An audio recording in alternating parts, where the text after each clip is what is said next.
I never thought my wedding would be the thing that shattered whatever fragile illusion I had about my family. I always knew there was a distance, an invisible line I couldn't cross no matter how hard I tried. But when my parents offered to pay for the entire thing, $150,000, no strings attached, they made it sound like a gift, a gesture of love. For the first time in 29 years, I felt like maybe, just maybe, I was finally accepted. That they saw me not as the obligation, not as the problem child, but as someone worth celebrating. That illusion didn't just crack. It detonated the moment I read the contract they quietly slipped across the table 1 week later. I'm Travis.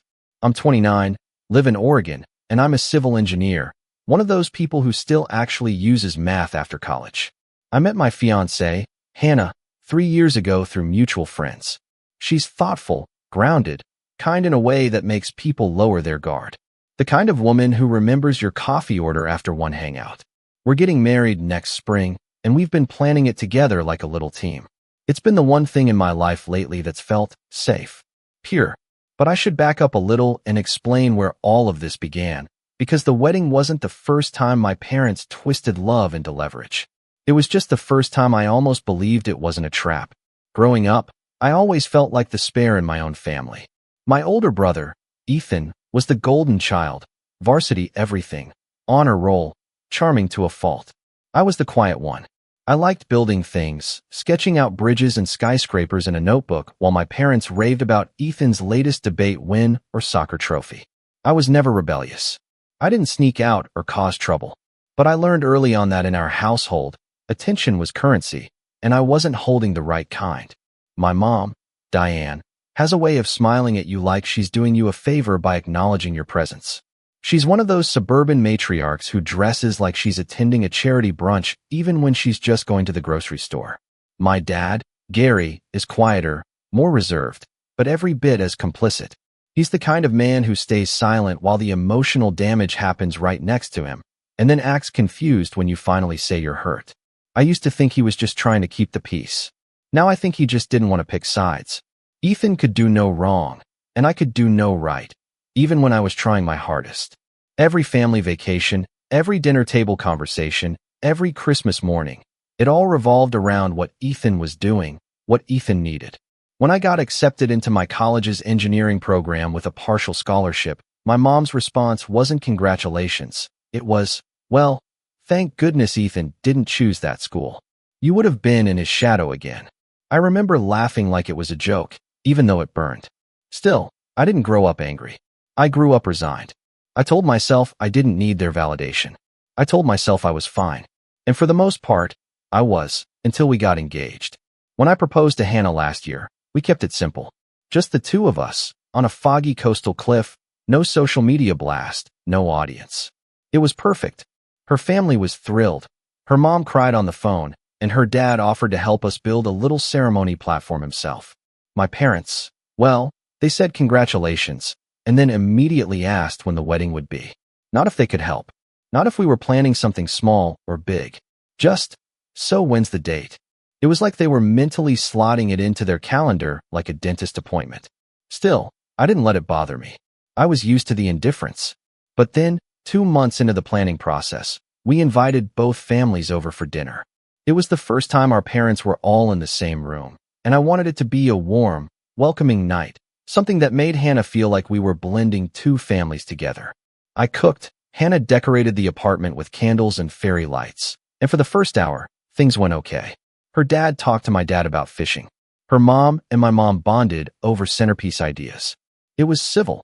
And then, out of nowhere, Diane cleared her throat, lifted her wine glass, and said, well, Gary and I have decided we'd like to cover the wedding. Everything. No limits. You kids deserve a magical day. The room went quiet. Hannah blinked. Wait, really? My mom nodded, smiling like she was presenting an award. Really? We've talked about it, and we want to give you the kind of wedding you'll remember forever. I should have known something was off right then. But I was caught in the moment, swept up in this bizarre fantasy where my parents were suddenly generous, thoughtful, loving. I thanked them. I even got emotional, which is rare for me. I remember thinking, is this how Ethan always felt? Like he didn't have to earn it? Like love just showed up one day with no catch? We toasted. My dad nodded quietly in agreement, and Ethan, who had shown up late, just clapped me on the shoulder and said, "Must be nice." That comment stuck with me for a while, but I brushed it off. I assumed he was just being flippant, like always. I didn't realize yet that he already knew something I didn't. For the next few weeks, it actually felt good. My mom started calling more, asking about venues and florists, and I let myself believe the spell. I even told Hannah I felt like my parents were finally trying, that maybe they wanted to be involved in something important to me. We started touring venues outside of Portland.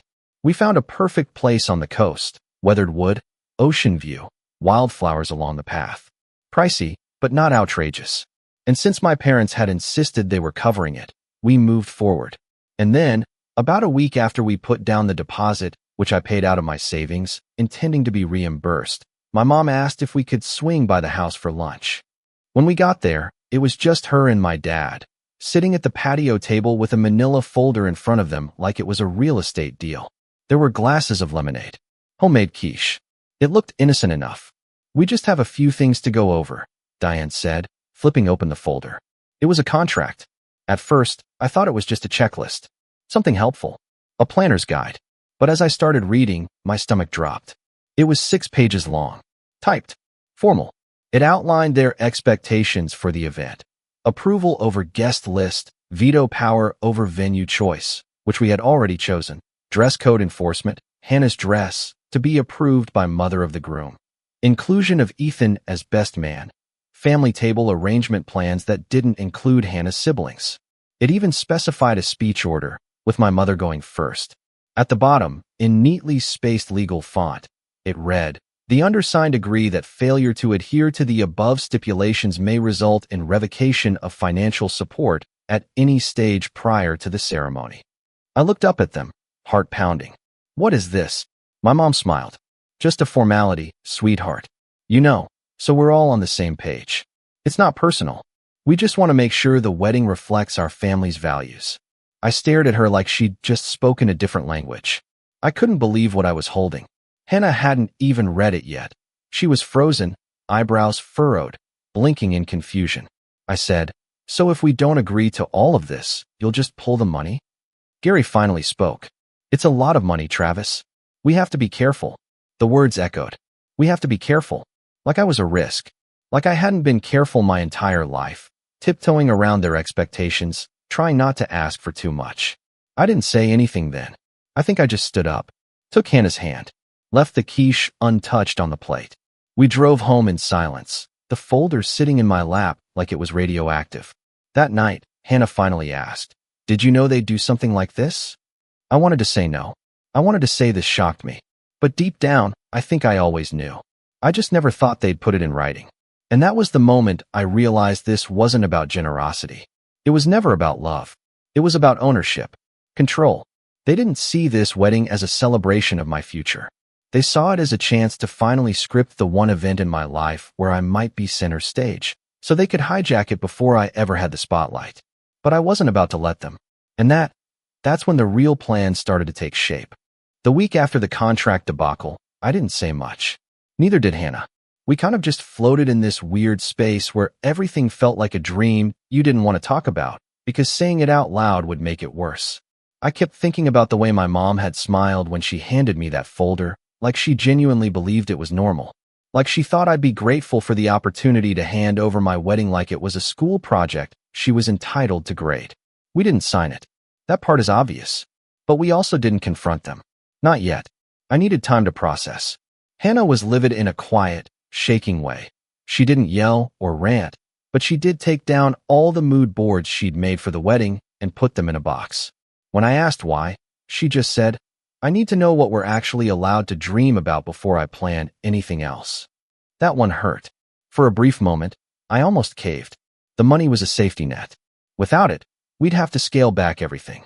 Maybe even delay the date. But then I thought about the clause that gave my mom the right to approve Hannah's dress. About the seating chart that exiled her little brother to some table in the back corner. About Ethan being installed as best man like a placeholder trophy. And I knew no amount of money was worth starting our marriage with that kind of compromise. I texted my mom a polite, "We'll be covering the wedding ourselves. Thanks for the offer." No anger, no accusations. Just a boundary. Her reply came within 5 minutes. That's disappointing, Travis. We were only trying to help. This is very hurtful after everything we offered. Classic Diane. Turning it around. Making it about her. I didn't reply. That was the beginning of the Cold War. Things started shifting after that. The invitations had gone out. Only to immediate family, since we hadn't finalized anything else yet. Hannah and I were still figuring out the budget, scaling down the guest list, looking at local vendors instead of the coastal venue. It was frustrating, but also kind of freeing. We could breathe again, make decisions without waiting for a signature of approval. But then I noticed the passive-aggressive texts. My mom would send Hannah links to wedding dresses with comments like, "This one's much more appropriate for your figure," or "This brand is more classy, don't you think?" Always with a little smiley face at the end. Hannah stopped replying after the third one. Then came the phone calls to my aunt, my mom's sister, where she'd conveniently forget to hang up the phone and leave voicemails of her chatting with friends. I know, because one of those voicemails ended up in my inbox with her laughing, saying, "Well, Travis is just being difficult. He's always been so sensitive. Maybe he's embarrassed that we offered so much." I played it on speaker for Hannah. She didn't say anything for a full minute. Then she said, "Your mom hates me." And she was right. That realization hit harder than I expected. Not just because of what it meant for the wedding, but because it meant this wasn't about me anymore. It never really was. My mom saw Hannah as a threat. Someone she couldn't control. Someone who wouldn't play along. And then Ethan started showing up. At first, it was subtle. A random visit to catch up. A quick drop-in while he was in the neighborhood. But then I noticed he always brought up the wedding. Every time. "So, you guys figured out what you're doing now that you bailed on mom and dad? Or, you sure you don't want to just let them help? You know mom lives for this stuff. It's her thing. You're kind of ruining it for her." I'd just brush it off. Laugh. Change the subject. But he kept pushing. I didn't realize at the time that he was gathering information. Then one night, I caught him slipping into our apartment building. I'd come home late from a site inspection. My shift had run long. And as I pulled into the parking lot, I saw Ethan heading upstairs with a bottle of wine and 2 pizza boxes. I assumed maybe he was visiting another tenant. He had a couple friends who lived nearby. But when I got to my door, there was laughter coming from inside. My door. I stepped in, and there he was, sitting on our couch, feet up, glass of wine in hand. And Hannah, looking visibly uncomfortable, but trying to be polite. I stared at him. "What are you doing here?" He grinned. "Chill, man. I brought dinner. Just catching up with my future sister-in-law." Hannah looked at me with a silent help-me expression. I forced a smile. "You could have called." He shrugged. Spur of the moment. I was in the area. It was awkward. I sat down, ate a slice of pizza, made small talk. Ethan did what he always did. Charmed the room, made jokes, acted like he was the glue holding everyone together. And then, halfway through dinner, he said it. "By the way, Mom mentioned she might still pay for the wedding. You know, if you guys come around." I think she dropped the contract. My stomach dropped. "She told you that?" He smirked. "Well, not directly. But she said she regrets how it went down. She's just waiting for you to be the bigger person." The bigger person. I bit my tongue so hard I tasted blood.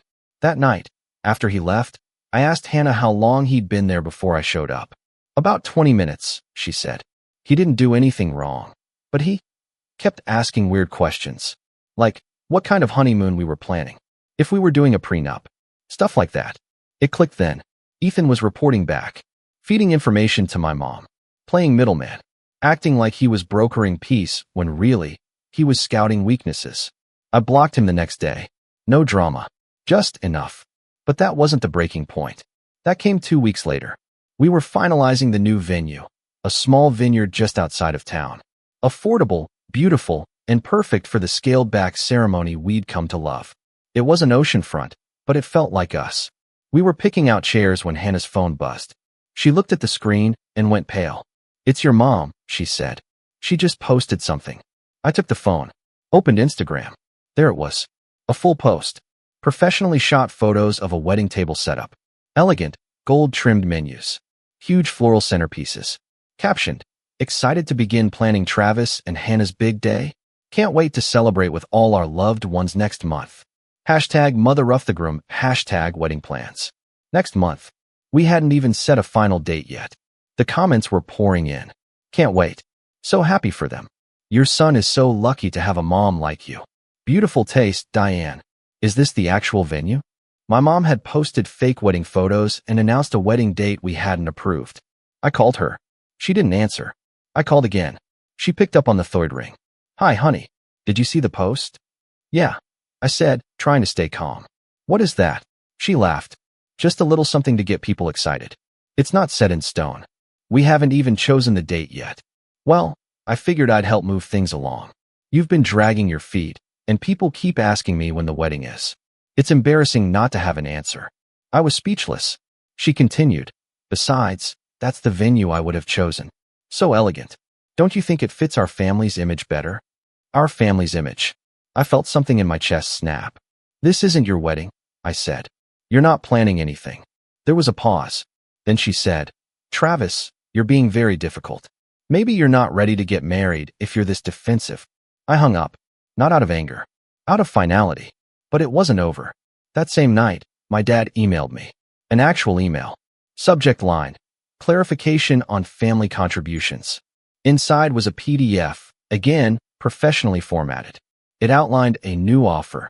They would still pay $100,000 toward the wedding if we used the venue they had chosen and allowed my mother to serve as event coordinator.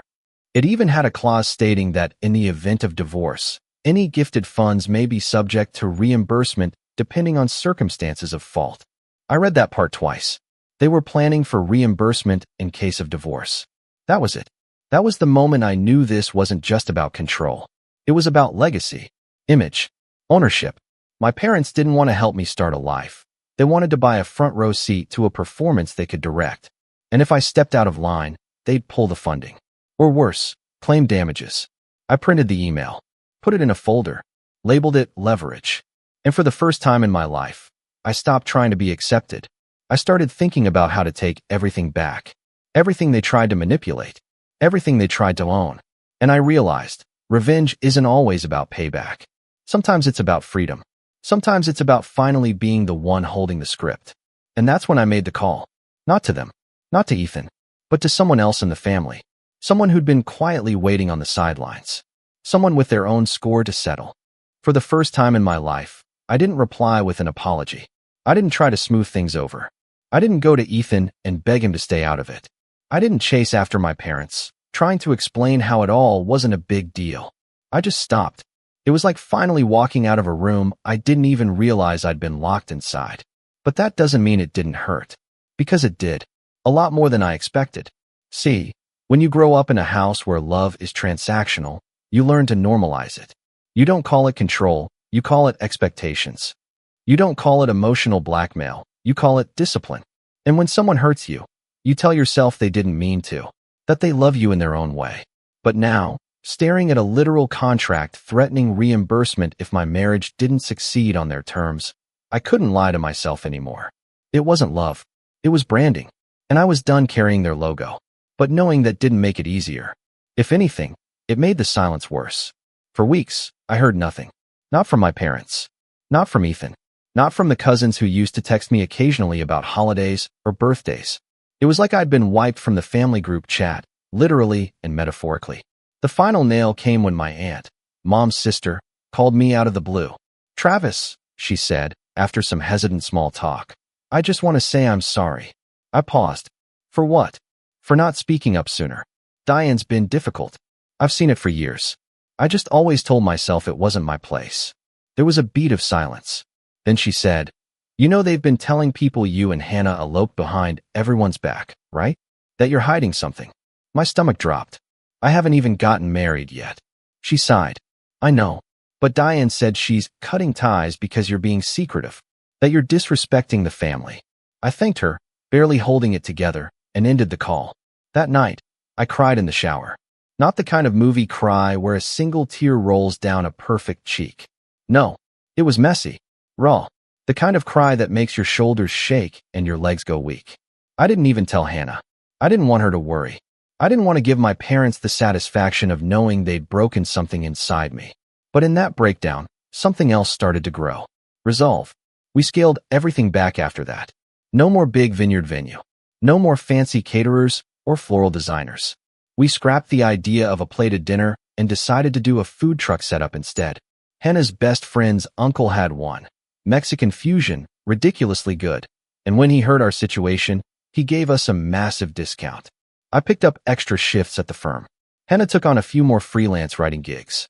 We set a new wedding date, quietly, privately. And slowly, the weight started to lift. It wasn't glamorous. It wasn't Instagram perfect. But it was ours. I started noticing things I hadn't before. Like how Hannah never once asked for anything fancy. How she smiled every time we solved a problem together.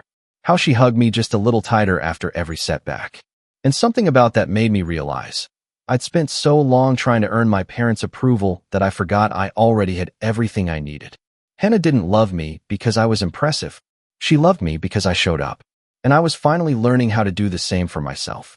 Then came the part one didn't expect. Success. Not the flashy kind. Not the social media kind. But the real kind. The kind that grows slowly and quietly and roots itself so deep that no one can yank it out. It started when my manager at the firm pulled me into his office after a particularly brutal week. "You good, Travis?" I blinked. "Yeah. What?" "You've been working like someone's chasing you." I chuckled. "Maybe they are." He gave me a long look. "Well, whatever's going on, keep doing it. Your numbers are great.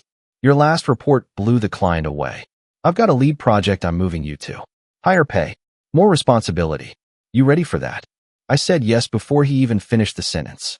It felt like breathing fresh air for the first time in months. From there, things started to shift. Hannah's writing picked up, too. One of her blog posts went viral on a parenting site, and suddenly she had regular offers from 3 different publications. She started smiling more, sleeping better. Her posture even changed, more confident. Like she was finally being seen the way I'd always seen her. We started saving, not just for the wedding, but for a down payment on a house. We found a cozy 2-bedroom on the edge of town, modest but full of light. With a little help from a loan and our joint savings, we closed in February. I built us a dining table from scratch. She painted the walls herself. We were exhausted every night, but it was the good kind of tired, the kind that says, "This life is ours." And yet, I still kept that folder. The one with the email, the contract, the fake wedding post, the screenshots, the text from Ethan. All of it. Not because I wanted revenge yet, but because I knew one day they'd come back. They always did. And this time, I'd be ready. The next time I saw Ethan, it was purely by accident. I was picking up takeout from our favorite Thai place. He walked in while I was waiting at the counter, spotted me, and grinned like nothing had ever happened. Well, he said. "Look who finally came out of hiding." I didn't rise to it. Just grabbing dinner. He stepped closer. "So, word is you guys are actually going through with it." I stared at him. "What's that supposed to mean?" He shrugged. "Just that Mom thought you'd cave by now. She's been telling everyone you're postponing again. Guess she'll be surprised." I didn't reply. He lowered his voice. "Look, man, you know she's not going to let this go, right? She's been gearing up for a family meeting. Some big thing. Says she's going to set the record straight. You should just call her. Clear the air." I narrowed my eyes. Is that advice or a threat? He laughed, holding up his hands. "Hey, I'm just the messenger." My order was called. I grabbed the bag and turned to leave, but before I stepped out the door, I paused. "I'm not hiding," I said. "You guys just stopped looking." Then I left. And for the first time in years, I felt taller than him. The next few weeks passed in a blur. Hannah and I were finalizing wedding plans. Everything was simple, elegant, personal. Her sister was officiating. My best friend from college agreed to DJ.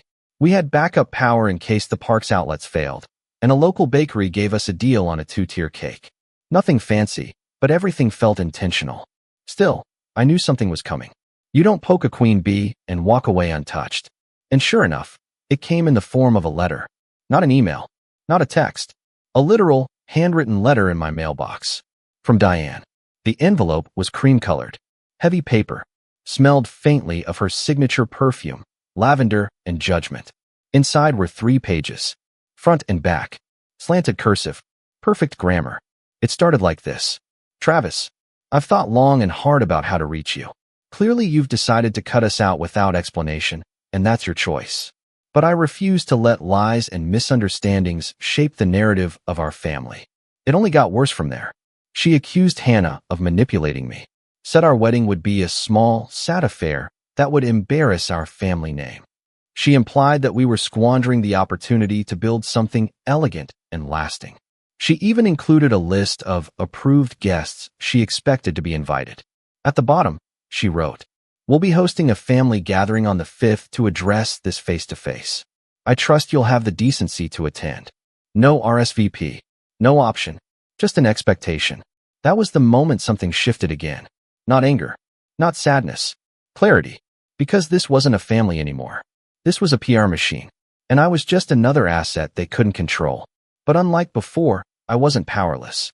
I had documentation. I had truth. I had my own platform now, people who knew me, respected me, believed me. And I had something they'd never understand. Peace. Real, earned peace. And that was dangerous to them.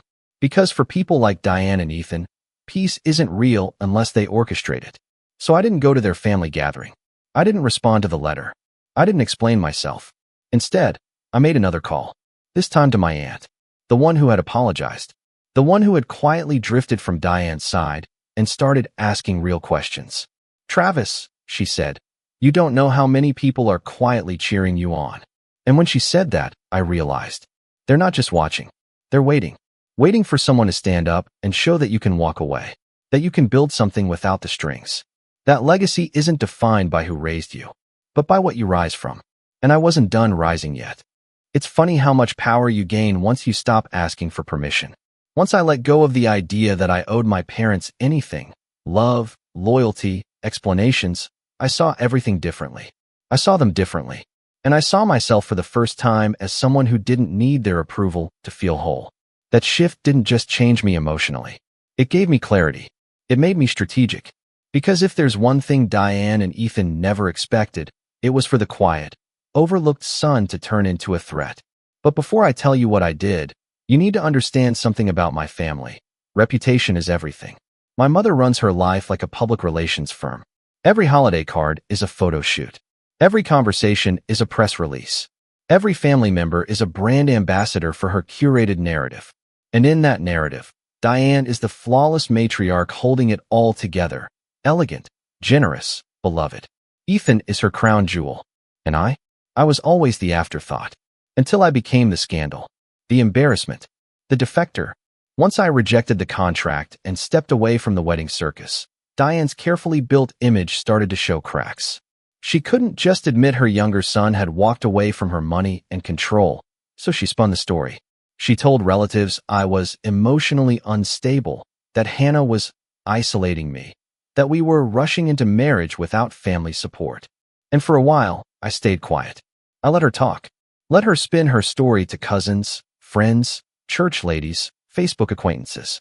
But while she was busy controlling the optics, I was building something real. And I was about to shine a light so bright, her whole narrative would burn. It started with the guest list. Hannah and I had decided to keep things small, only people who genuinely supported us. But after that letter from my mother, I realized something important. There were others like me. People in the family who had always played along, who had kept their heads down, who had swallowed their frustrations with Diane and Ethan because it was easier than confronting the storm. Like my cousin Lena. Lena is 2 years older than me. We were close as kids, but she drifted away during high school. I always assumed she had just grown out of the family drama, or maybe just got too busy. But a few weeks after the elopement rumor spread, I got a message from her. "Hey Travis, I heard some things that didn't sit right with me. You free to talk?" We met for coffee. She showed up looking tired but sharp, like someone who'd had to grow up early. She hugged me like she was apologizing for something. "I always knew your mom was intense," she said, stirring her drink. "But I didn't know it had gotten this bad." I nodded. "She's rewriting the story now? Says we're cutting everyone out." Lena scoffed. "That's rich. I didn't even get an invitation to your engagement party. We didn't have one." She paused. "Are you serious?" She told everyone she hosted it. That was the first domino. Lena went on to tell me how Diane had quietly erased her from family events years ago, after Lena declined to attend one of Ethan's award ceremonies because her son was sick. She said I wasn't prioritizing the family, Lena said. Then I stopped getting invitations. Sound familiar? I told her everything. About the contract, the Instagram post, the letter, the reimbursement clause.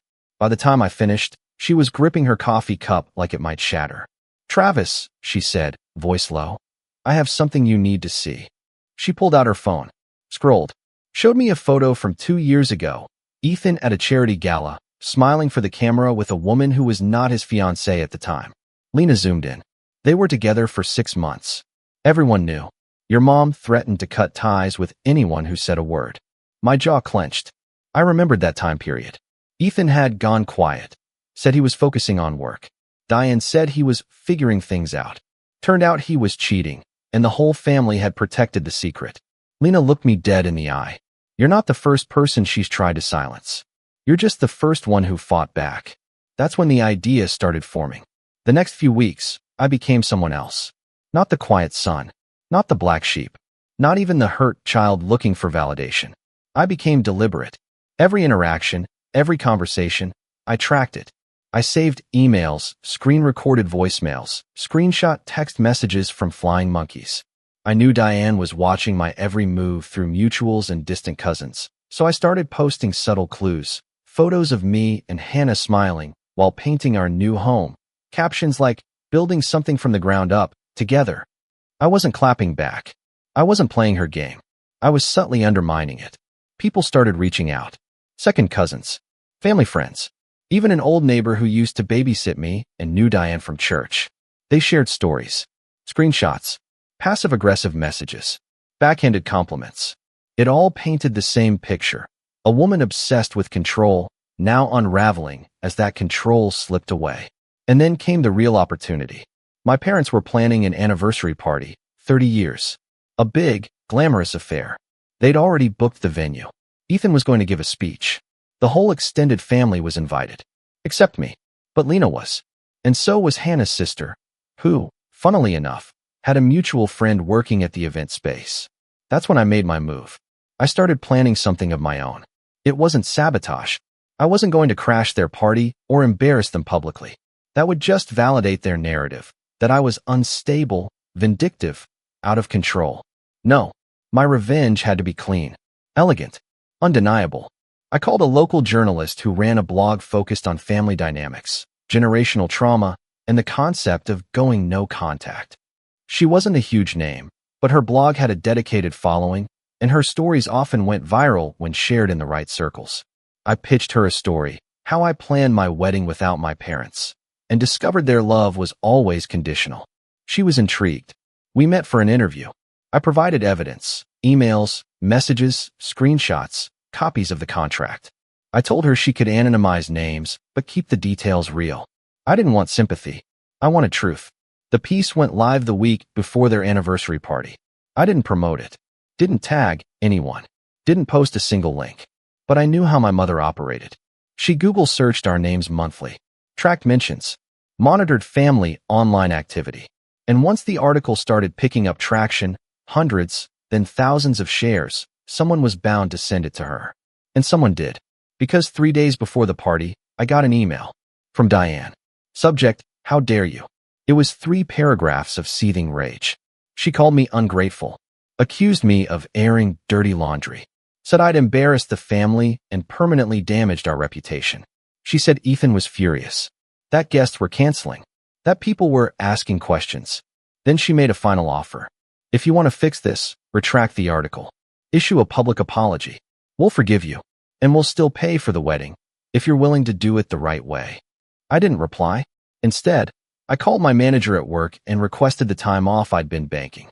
Then I got on the phone with the local food truck guy we'd hired. And then I called my aunt again. "Are you free on the 5th? I asked. She hesitated. "That's your parents' party." "Exactly." She paused, then smiled. "I'll bring the wine." On the day of my parents' anniversary, while they were hosting their glittering, tense celebration with half the family whispering about the article that no one could quite prove was about them, we hosted something else. A picnic. In our backyard. With folding chairs and string lights and mismatched dishes. We invited everyone who'd ever felt like a second-class citizen at Diane's table. The people who'd been disinvited, talked down to, erased, and rewritten. Lena, her brother, 2 old family friends, even a cousin who hadn't spoken to our side in years because of a long-forgotten incident Diane refused to explain. And we celebrated. Not just our upcoming wedding, Not just our freedom, but each other, and the beginning of something new. A family built on truth. And that's when I realized the real revenge wasn't in destroying Diane's kingdom. It was in building my own, brick by brick, with no contract required. The thing about revenge is, if you do it right, it doesn't look like revenge at all. It looks like peace. It looks like a quiet life you built with your own hands. It looks like folding chairs on a warm spring evening, a string of lights swaying in the breeze, and the sound of real laughter.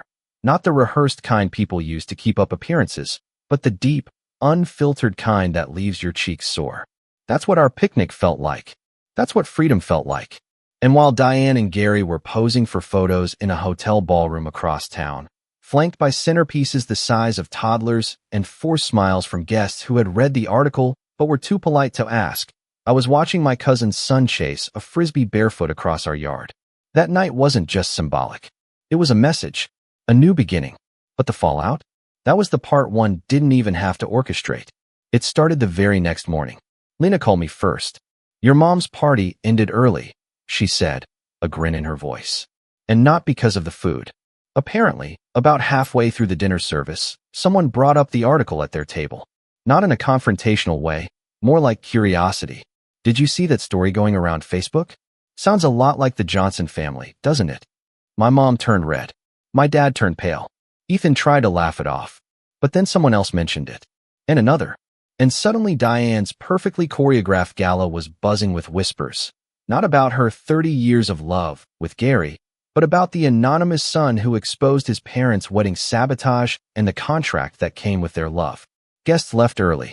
The speech Ethan had planned was never delivered. The photographer packed up while Diane tried to get ahead of the rumors.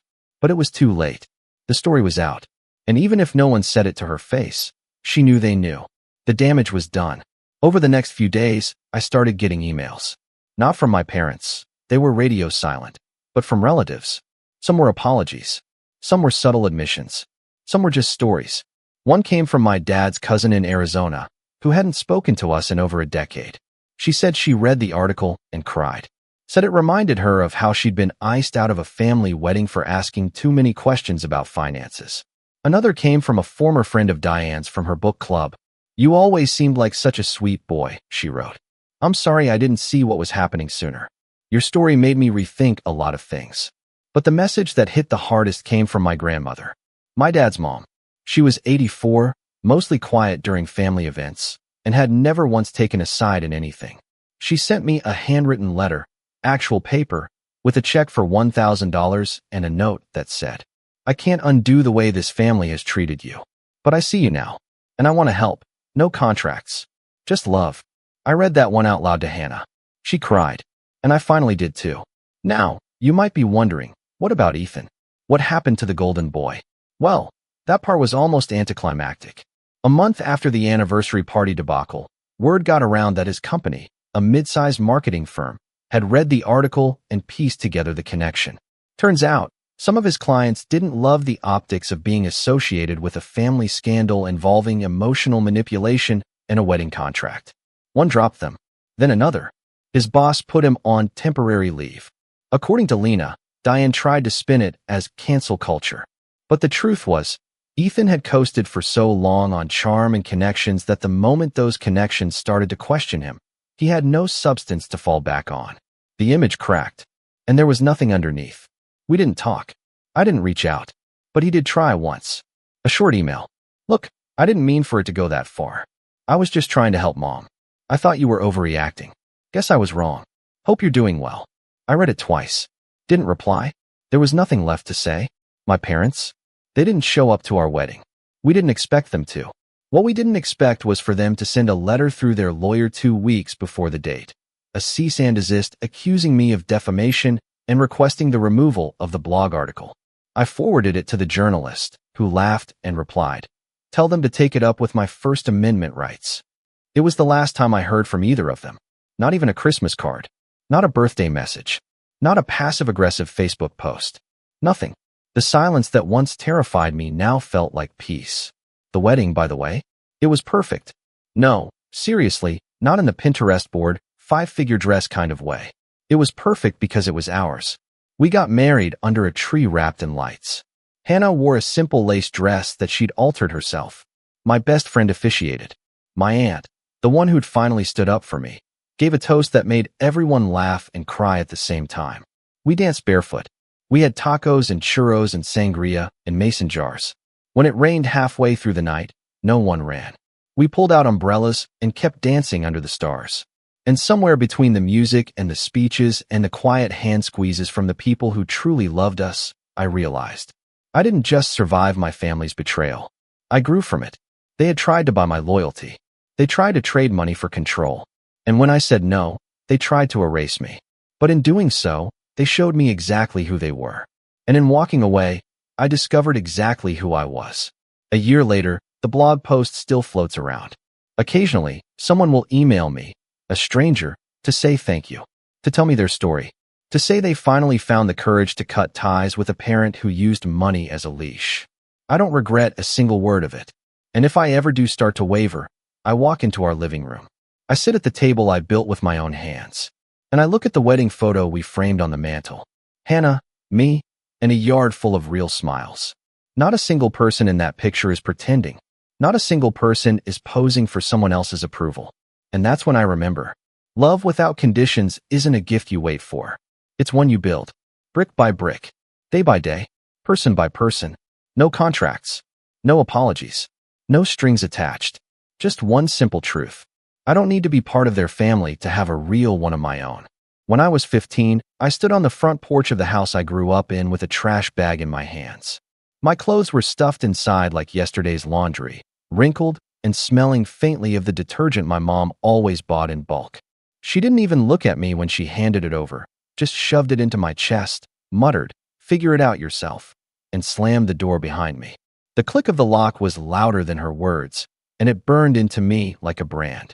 I remember staring at the chipped blue paint of the door, waiting for it to open again, thinking maybe she was bluffing.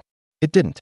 I dragged that bag down the street, my throat tight, and ended up crashing on my friend Evan's couch. What was supposed to be a night turned into weeks, then months. And just like that, I stopped being her son and became her problem tossed out with the rest of the garbage. My name's Henry. I'm 32 now. And if I'm being honest, I thought I had buried all of that. I thought I had built a whole new life, miles away from that front porch, from that trash bag, from the version of me who used to wait for scraps of affection from someone who couldn't be bothered. I've got a steady job, my own apartment, people who actually answer when I call. I don't sit around reminiscing about the nights I fell asleep wondering why my own mom decided I wasn't worth the trouble. That chapter was sealed. At least I told myself it was. But yesterday, a letter arrived. Not an email, not a text. An actual letter, written in that familiar slanted handwriting I hadn't seen in over a decade. The envelope had my name on it, plain and simple, no return address. I almost didn't open it. But curiosity, or maybe something darker, made me tear it at the seam. Inside was a printed invitation, flowery script announcing a birthday party for my mother. She'll be turning 60. Tucked inside the card was a note, handwritten, shaky but undeniably hers. Henry, please come. I want you there. We need to talk. I sat at my kitchen table, letter in one hand, coffee growing cold in the other, and felt my stomach twist. The same woman who locked me out of her house at 15, who didn't call, didn't look for me, didn't show up at my high school graduation, or even text me a happy birthday once I got a phone, suddenly wanted me to show up for her? At her birthday party, of all things? The irony stung. I should have tossed it in the trash like she once did to me. But my hands wouldn't move. Instead, I kept rereading the words, "Please come," trying to hear her voice in them, trying to figure out if it was desperation, guilt, or just another way to reel me in.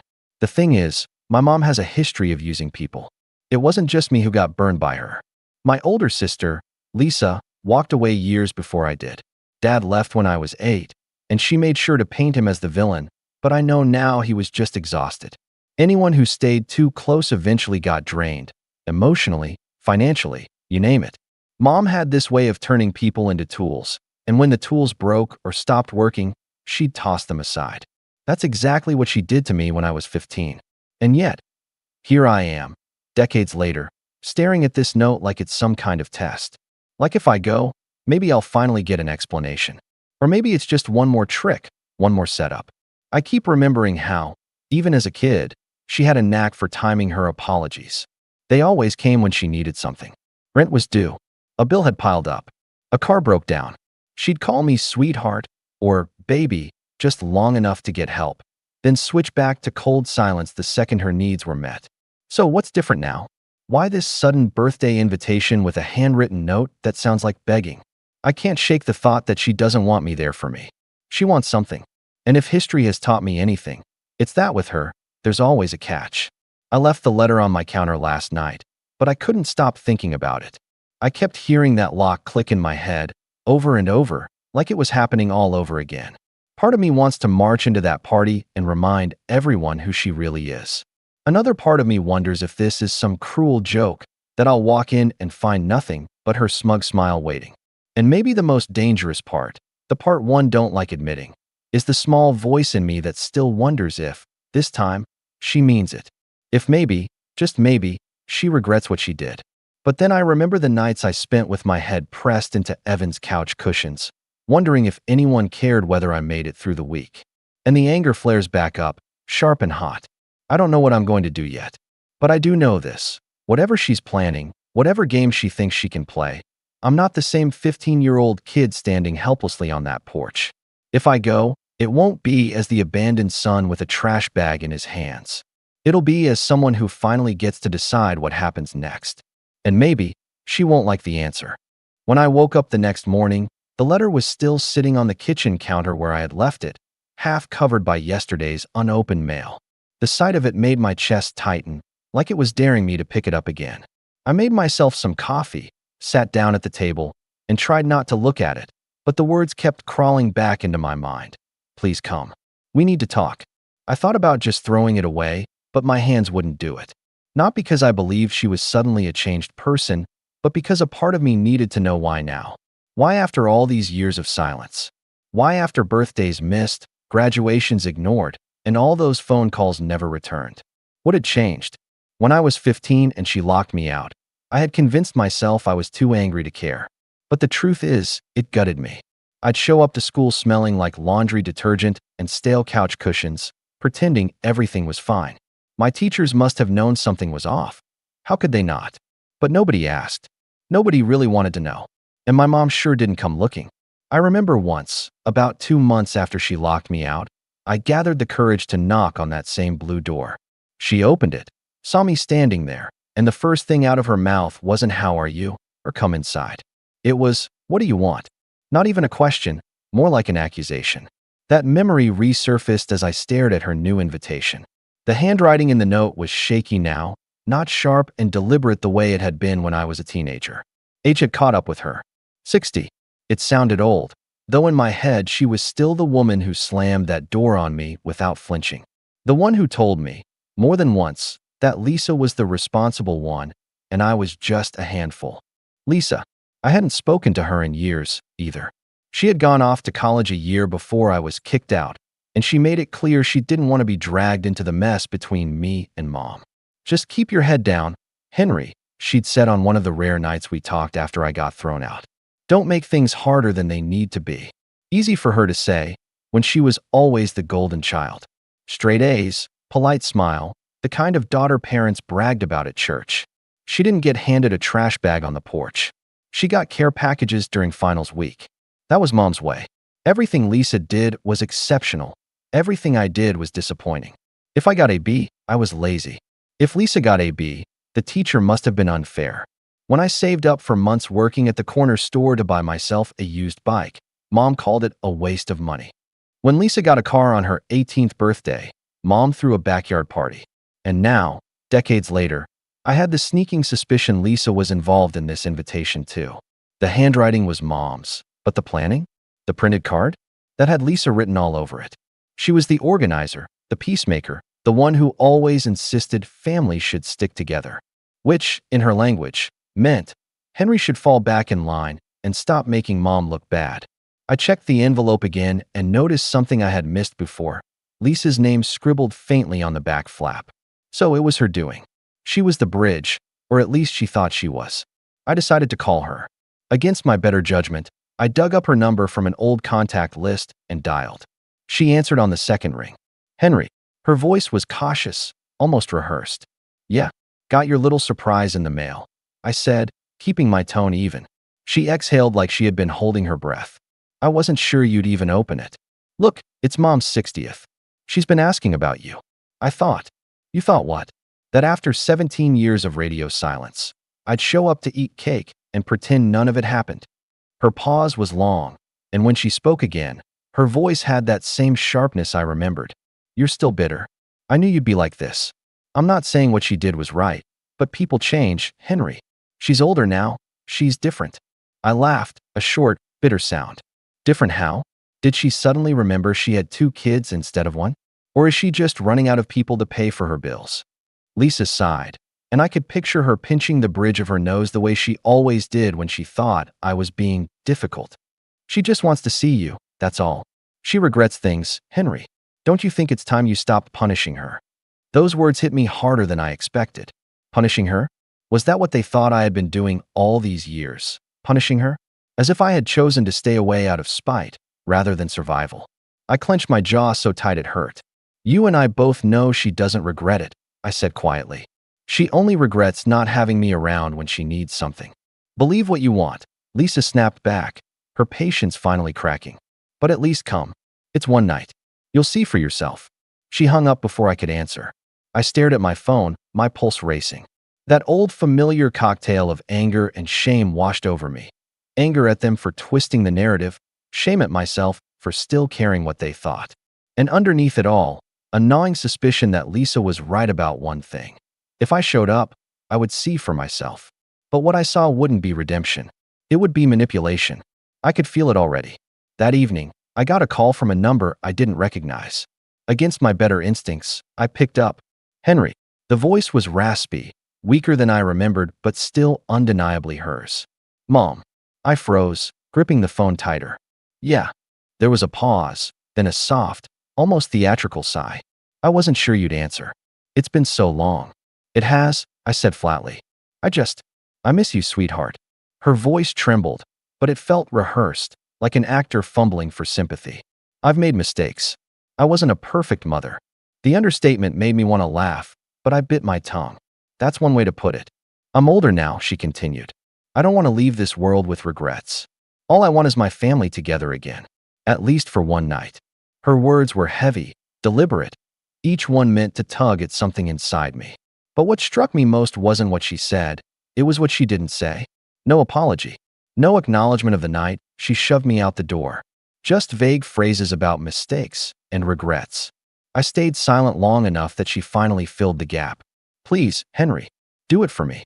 And there it was again, the request dressed up as a plea, but really an expectation. I could hear the edge in her tone, the assumption that if she asked long enough, I'd cave. That I'd fall back into place as the son who kept his mouth shut and showed up when needed. I ended the call quickly, muttering something about thinking about it. Afterward, I sat in the dark of my living room, the phone still in my hand, heart pounding. It was happening again. The favoritism, the manipulation, the rewriting of history. Lisa telling me I was punishing Mom. Mom pretending she just wanted family together. Not one of them willing to actually face what happened. And yet, I couldn't shake the pull of it. Not forgiveness, not love, but something else, something closer to the need to finally drag the truth into the light. So I found myself thinking, maybe I will go. Not for them, but for me. To see with my own eyes what game they're playing this time. To see if my instincts are right. And deep down, I knew one thing. If I walked into that party, I wouldn't walk in quietly. The night of the party crept up on me faster than I expected. For days, I wrestled with myself. Should I go? Should I stay away? Should I write a letter instead? Should I burn the invitation? But every time I tried to push the thought aside, it returned sharper. Not with longing, not with forgiveness, but with this unshakable sense that I had to see what they were up to. I didn't want to walk in hoping for closure. I wanted to walk in armed with clarity. When Saturday came, I drove across town in silence, the headlights carving through streets I hadn't been down in years. The closer I got, the more the memories crowded in. The peeling blue paint of the door, the muffled arguments late at night, the nights I waited for her approval like it was a prize that never came. My hands gripped the steering wheel tighter with every block. The party was being held at a rented banquet hall, not at the old house. That surprised me at first, but then again, it made sense. Mom always loved appearances. A milestone birthday wasn't just about celebrating. It was about showing the world how loved and respected she was. I parked in the back lot and sat there for a moment, staring at the glow spilling out of the windows, listening to the muffled sound of music and laughter. My chest felt tight. Part of me wanted to drive away, but my legs moved anyway, carrying me toward the doors. Inside, the room was buzzing. Round tables draped in white cloth, balloons in gold and silver, people dressed up and mingling like it was a wedding reception. A DJ played old hits in the corner. I scanned the crowd, and then I saw her. My mother, standing near the center of the room in a dress far too elegant for her usual taste, holding a glass of champagne, laughing at something someone said. She looked older, yes, wrinkles tracing her face, her hair thinner and dyed a shade too dark to look natural. But she also looked comfortable, confident, like the queen of her little kingdom. And then she saw me. Her smile faltered for half a second, just enough for me to catch it, before she forced it wider and spread her arms.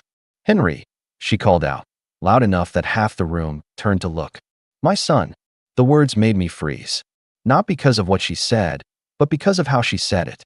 Loud, performative, like she was announcing me to the crowd rather than greeting me. I walked closer, my steps heavy. She embraced me quickly, but it wasn't warm, it was staged. Her cheek brushed mine, and she whispered just low enough for only me to hear. "Thank you for showing up. You have no idea how much I needed this." Needed. Not wanted.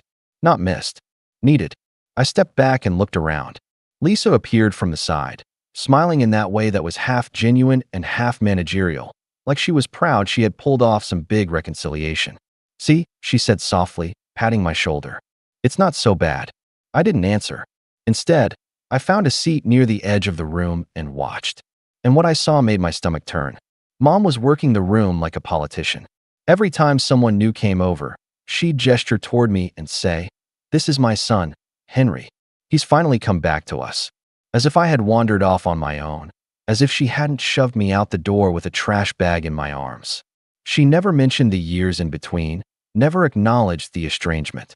To everyone else, it looked like a heartwarming family reunion. To me, it was a performance, one where I was the prop. I clenched my fists under the table, the anger simmering. I told myself I'd just stay an hour, endure it, and leave. But then came the moment that snapped something in me. The DJ's music faded, and Lisa walked up to the microphone. She tapped it lightly, the chatter in the room quieting down. "If I could have everyone's attention," she began, smiling. "We're here tonight to celebrate our wonderful mom, a woman who has been the backbone of this family, who has sacrificed so much for us, and who continues to inspire us every single day." Applause rippled through the room. My jaw tightened. Lisa continued, her voice growing more emotional. "And tonight, we thought it would be special to not just celebrate her 60 years of life, but also to acknowledge the people who make her proudest, her children." She gestured toward me and herself. "Mom, we love you." I swallowed hard, bracing myself. And then it happened. She turned back to the microphone, her tone shifting into something rehearsed. "Many of you know our family hasn't always had it easy. There were challenges, times when we all had to make hard choices. But through it all, Mom held us together. Even when Henry," she paused, smiling at me like it was a compliment, "went through a rebellious phase and distanced himself, Mom never stopped loving him. She prayed every day he'd come back, and tonight, here he is." The room erupted in applause again. People turned to me, smiling, some even clapping me on the back, murmuring things like, "So glad you made it back," and "She must be so happy." I felt my face heat, not from embarrassment, but from rage. Rebellious phase? Distanced myself?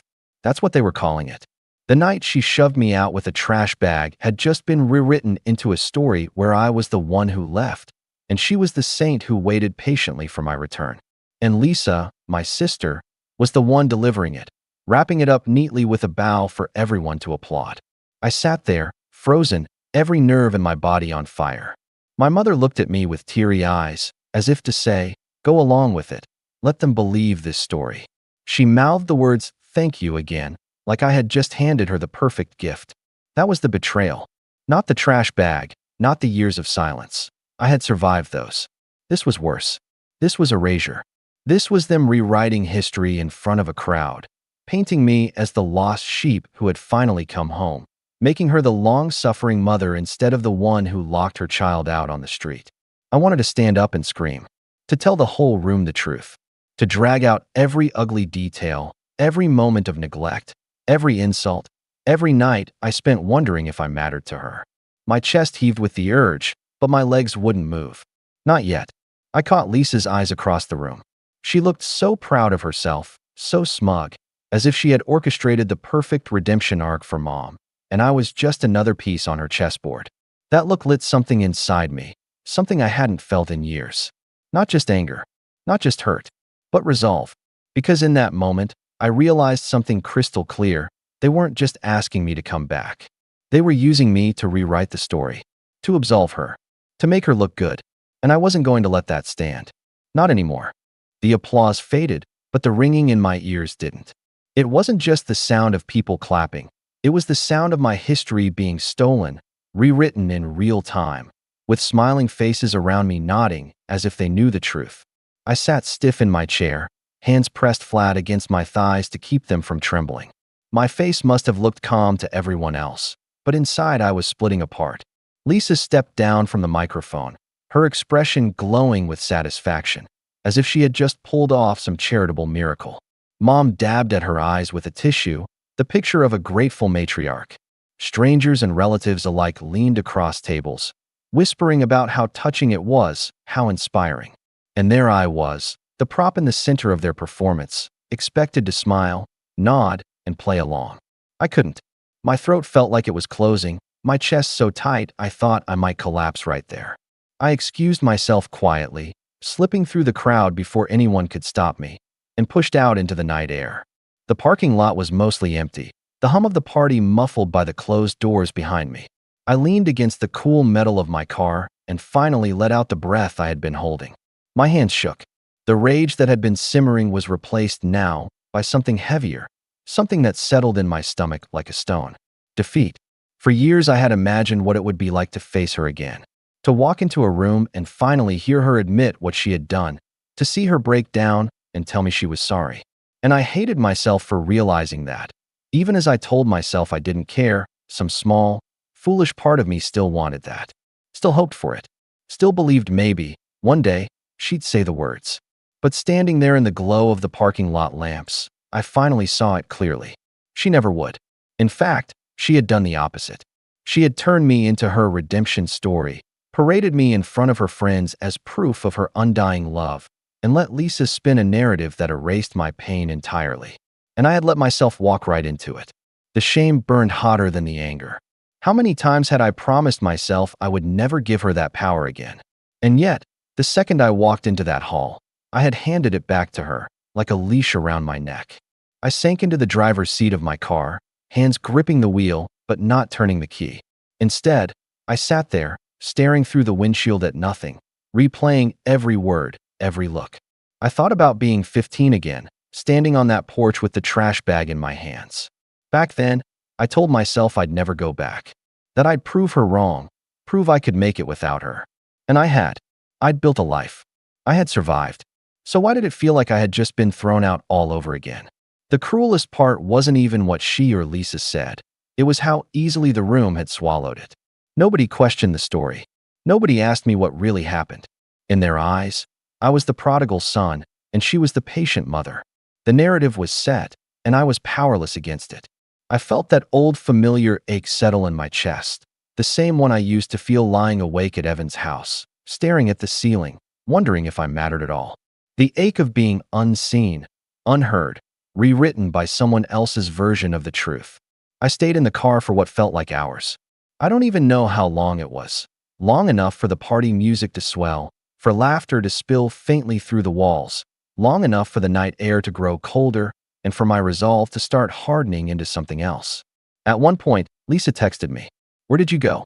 Don't ruin this for Mom. She's so happy you're here." I stared at the message until my vision blurred. Don't ruin this for Mom. That line cut deeper than she knew. My whole life, that's what it had always been about. Don't upset her, don't make things harder for her, don't ruin her happiness. Meanwhile, my happiness, My pain, my existence, those had always been secondary. Disposable. I didn't reply.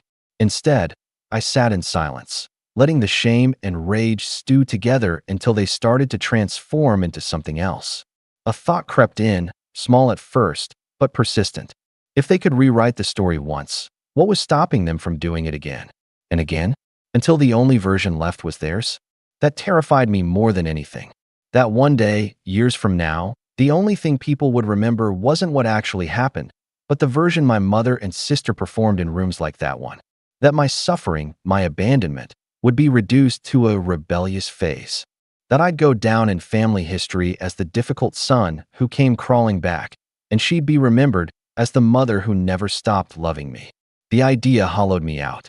I pressed my forehead against the steering wheel, fighting back the sting in my eyes. It felt like I was losing myself all over again, not just my place in their lives, but the truth itself. And then another thought surfaced, sharper this time. What if I stopped letting them control the story? What if, for once, I took it back? The idea was too raw to touch just yet, but it lingered. A possibility. A seed. I drove home that night without saying goodbye, without going back inside. The highway lights blurred past me as I gripped the wheel tighter, the silence of the car pressing against me. By the time I pulled into my driveway, I felt drained, like I had poured out every ounce of anger and had nothing left but an empty shell. I collapsed onto my couch without even turning on the lights. The house was quiet, too quiet, and for the first time in years I felt like that 15-year-old again, lost and unwanted. I hated it. I hated how easily they could pull me back into that place. 4 days after, I went through the motions, work, errands, small talk with neighbors, but underneath, I was unraveling. I avoided calls from Lisa, ignored the 2 voicemails Mom left, her voice trembling as she said things like, "I'm so glad you came, sweetheart." It meant the world to me. The words made my stomach turn. At night, I'd lie awake, staring at the ceiling, my mind replaying the scene over and over. The applause. The way Lisa called it a rebellious phase. The smug look in her eyes. The way Mom mouthed, "Thank you," like I had just handed her dignity back. It broke something in me. Not because I expected better, but because I realized just how far they would go to protect their story, no matter how much it cost me.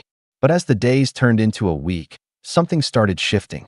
The shame began to recede, replaced by something colder, steadier. That seed of thought from the car began to sprout. If they wanted to play this game, rewriting history, parading me around as proof of her sainthood, then maybe it was time I stopped letting them. I wasn't ready yet, but I could feel it coming. Because as much as I had fallen that night, as humiliated and erased as I had felt, I knew one thing. I wasn't 15 anymore. I wasn't helpless. And if they thought they could keep control of the story, they were about to find out what happens when the forgotten son finally decides to speak. After that night, I didn't pick up when my mother called. I didn't text Lisa back. I didn't explain myself to anyone, not even to the mutual acquaintances who reached out to me afterwards saying things like, "It was so nice seeing you there," or "Your mom looked so happy." Their words cut me at first, but then they started to roll off, like water over stone. Because for once, I wasn't going to spend my energy defending myself or justifying my absence. Instead, I decided to put my energy somewhere else, into myself. The week after the party, I went back into work at the architecture firm where I'd been slowly climbing the ladder. I had a stack of projects waiting for me, design revisions, meetings, deadlines, and I threw myself into them with a focus I hadn't felt in a long time. The betrayal from the party sat in me like a spark, fueling a quiet fire. Every time I remembered Lisa's smug smile or my mother's performative tears, I felt my back straighten, my focus sharpen. If they were going to erase me, then I'd make myself undeniable. Work had always been a refuge for me, but now it became something more, a way to reclaim control. I stayed late, fine-tuned every draft, went out of my way to anticipate problems before they arose. Clients noticed. So did my boss. Within 3 months, I had landed 2 new contracts for the firm.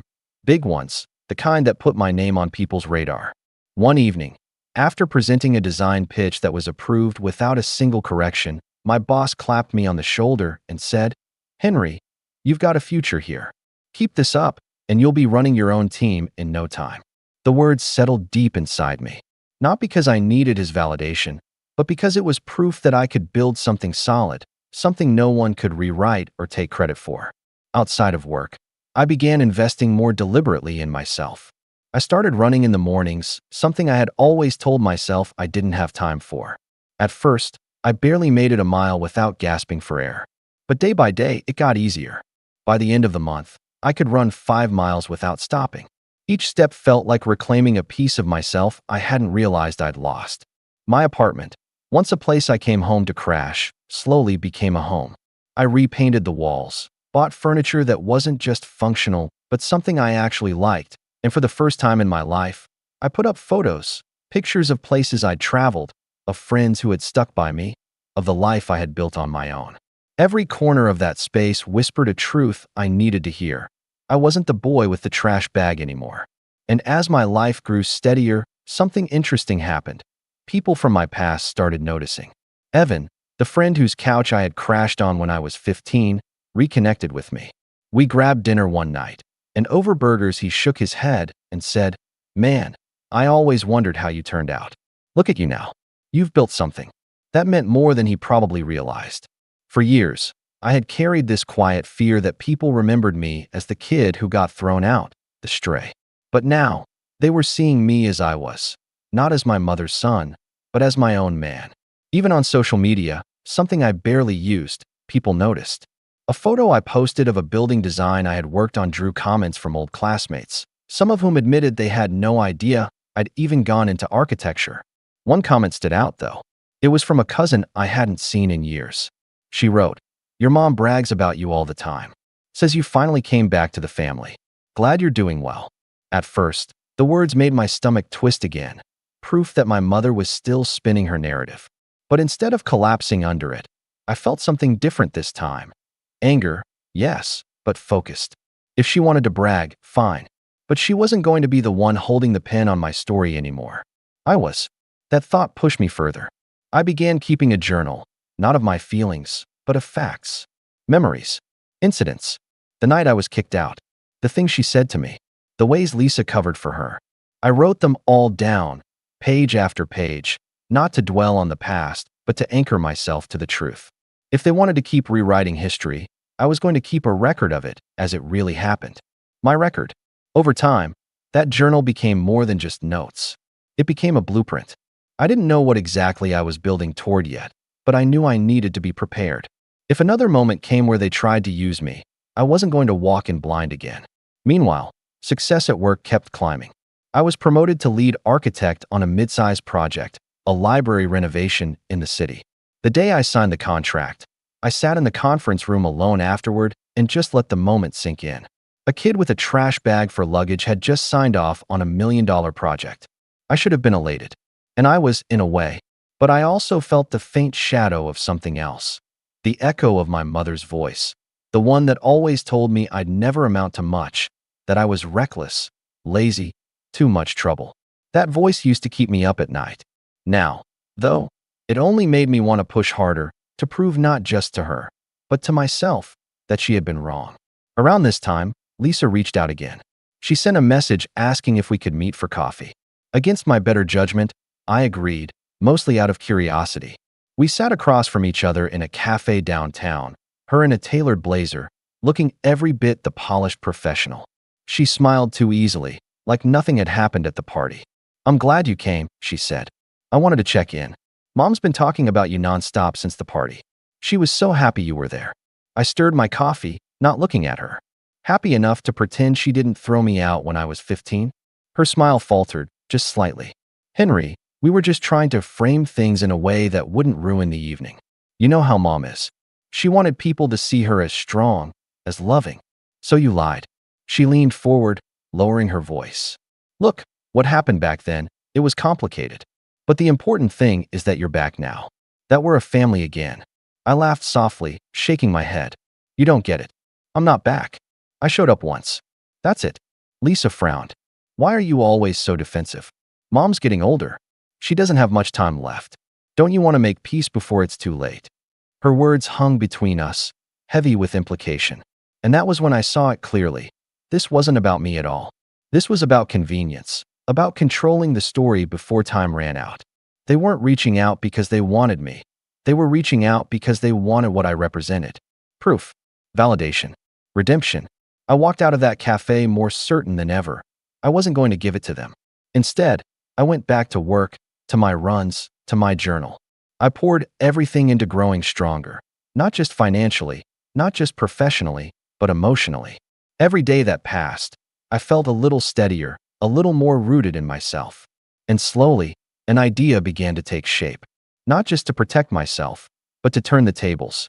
If they wanted to use me as a prop in their story, maybe it was time I wrote a story of my own, one they couldn't twist, one they couldn't erase. I didn't know exactly how yet, but the rise had begun. It was a few weeks after the coffee with Lisa when the first piece of leverage practically fell into my lap. I hadn't planned it. Honestly, I was just trying to keep my distance, focusing on work in my own life. But life has a way of circling back when you least expect it. It started with a phone call from my cousin Emily. She was one of the few relatives I still kept in touch with, someone who had quietly broken away from the family's orbit years ago, though for different reasons. She lived 2 states over, built her own career, and only occasionally came back for holidays. "Henry," she said, her voice low and almost conspiratorial. "I wasn't sure if I should tell you this, but your mom's been talking a lot. To everyone. She's telling people you've reconnected, that you're helping her with some things." My stomach tightened. Helping her with what? Well, Emily hesitated. Money for one. "She's been saying you've finally stepped up, that you're taking responsibility now, like you owe her or something." The word sent a chill through me. There it was again, her favorite trick, turning her failures into my responsibilities, twisting the story until she was the benevolent mother and I was the wayward son paying penance. And now she was using my success as a prop, telling people I was footing her bills. "I haven't given her a dime," I said flatly. "I know," Emily replied quickly. "That's why I'm telling you. She's using your name, Henry, and not just in conversations. She told Aunt Carol that you're listed as her financial contact now. I don't know what that means exactly, but it sounds serious."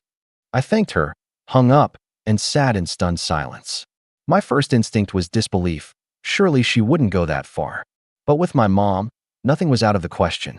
She had always been skilled at weaving lies into something that looked just plausible enough to pass as truth.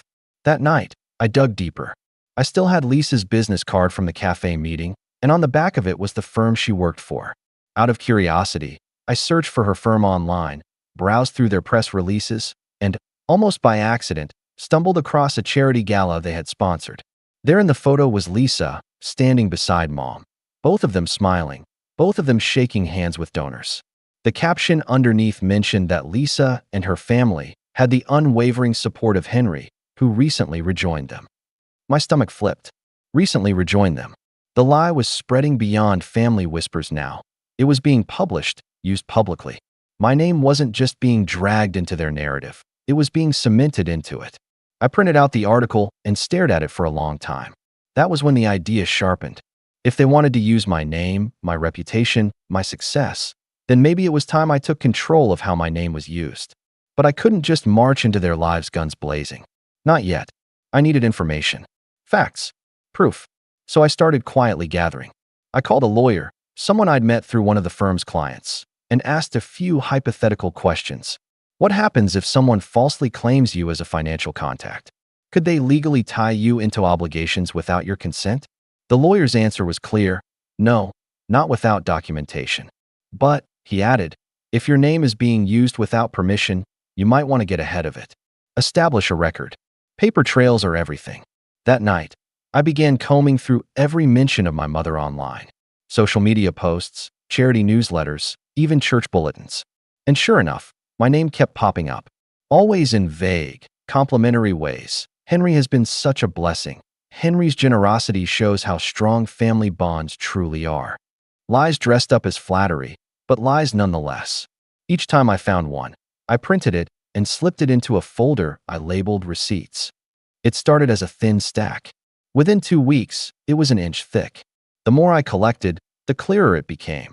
She was building a narrative not just for her friends, but for the community at large. She was rewriting me into her redemption arc, the prodigal son who had returned, successful and supportive. She was using my hard-earned life as her crutch, and Lisa was helping her do it. The thought burned. Lisa wasn't just complicit. She was an active participant, lending her credibility, her business connections, her polished veneer to the performance. She was the one legitimizing it. That realization cut deep, but it also gave me something I hadn't had before, a target. If Lisa was the bridge between Mom's lies and the outside world, then she was also the weak point. If I could break that bridge, the whole facade might crumble. Around this time, my work life reached another turning point. The library renovation project I was leading drew attention in the local press. Reporters interviewed me, articles quoted me, photos ran with my designs. Suddenly, I wasn't just an anonymous architect in a mid-sized firm. I was Henry, the lead behind a project that people were calling a cornerstone for the city's future. With that recognition came invitations, panels, community events, dinners with city officials. My name was circulating in circles far beyond anything my mother or Lisa had ever touched. And it hit me. This was my leverage. For years, they had held power over the story because they controlled the audience. But now, I had an audience of my own. One that trusted me, not them. The shift was subtle, but I felt it in every interaction. People asked me questions, sought my opinion, listened when I spoke.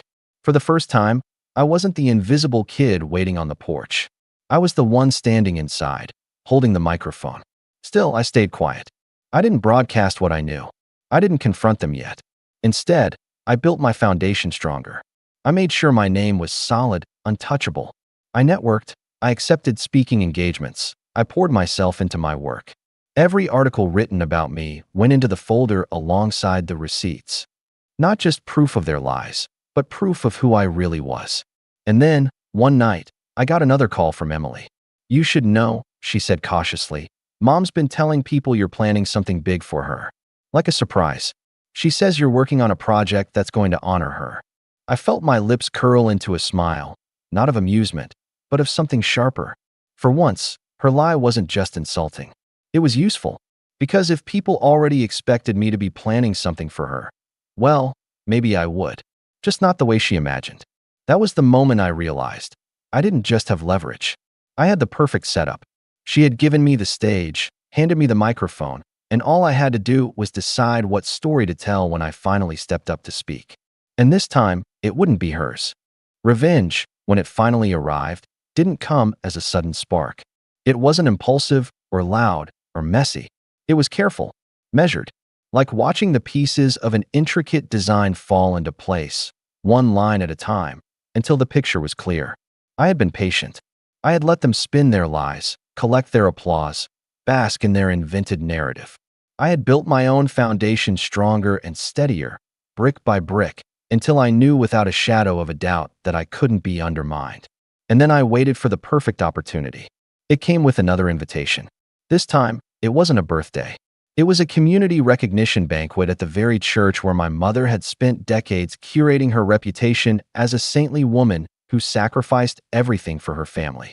She was being honored with a Pillar of the Community award, nominated, no surprise, by Lisa. The irony was almost too much. The woman who once shoved her son out on the porch with a trash bag was now being held up as a model of selflessness. And to top it off, the program listed me, Henry, as one of the speakers. That was their mistake. I hadn't agreed to speak. Lisa must have added my name to the program without telling me, assuming I'd play along for appearances. After all, hadn't I already shown up once at the birthday party? Didn't I already let them parade me in front of their friends? Why wouldn't I do it again? They underestimated me. I showed up that night in a tailored suit, calm and collected, folder in hand. The church hall was full, friends, relatives, local officials, members of the congregation. My mother stood at the front, soaking in the attention, Lisa flitting around like her handler, whispering instructions to volunteers. When I walked in, Lisa beamed. "Henry, thank goodness you made it," she said, tugging at my arm. "Mom's so excited. You'll go up after me. Just keep it short and sweet. Say something nice, make her look good." I gave her a smile that didn't reach my eyes. "Of course," I said smoothly. Inside, my heart was steady. For once, I wasn't the one on edge. They were. They just didn't know it yet. The program moved quickly. Speeches from church elders, a glowing introduction from Lisa, who painted my mother as the backbone of the family and community, the ever-sacrificing mother who never gave up on her children. I listened, expression neutral, while my folders sat heavy in my lap. Then my name was called. I rose slowly, the murmur of applause filling the hall. My mother's eyes glistened with staged tears, Lisa's smile tight with satisfaction. They thought they had me cornered, scripted, predictable. But I had come prepared. I took the microphone, let the room quiet, and began calmly. Good evening. My name is Henry. I am, yes, my mother's son. And tonight, I want to tell you a story. The audience leaned in. My mother's smile wavered just slightly. It's a story, I continued, about family, about truth, and about what happens when the version of a story you're told doesn't match the reality of the people who lived it. I paused, letting the words settle. My mother shifted in her chair. Lisa stiffened. When I was 15 years old, I said clearly, my voice carrying in the hall. My mother handed me a trash bag with my clothes in it, locked the door behind me, and told me to figure it out myself. I slept on a friend's couch for months. She never came looking. She never called. For years, I was told by this very family that I was nothing but a burden. Gasps rippled through the room. Heads turned toward my mother. Her face froze in a tight smile, but her eyes were wide. I continued, steady and calm. But in recent months, I've discovered that while I built my life back from nothing, on my own, without help, my name has been used. My story has been twisted.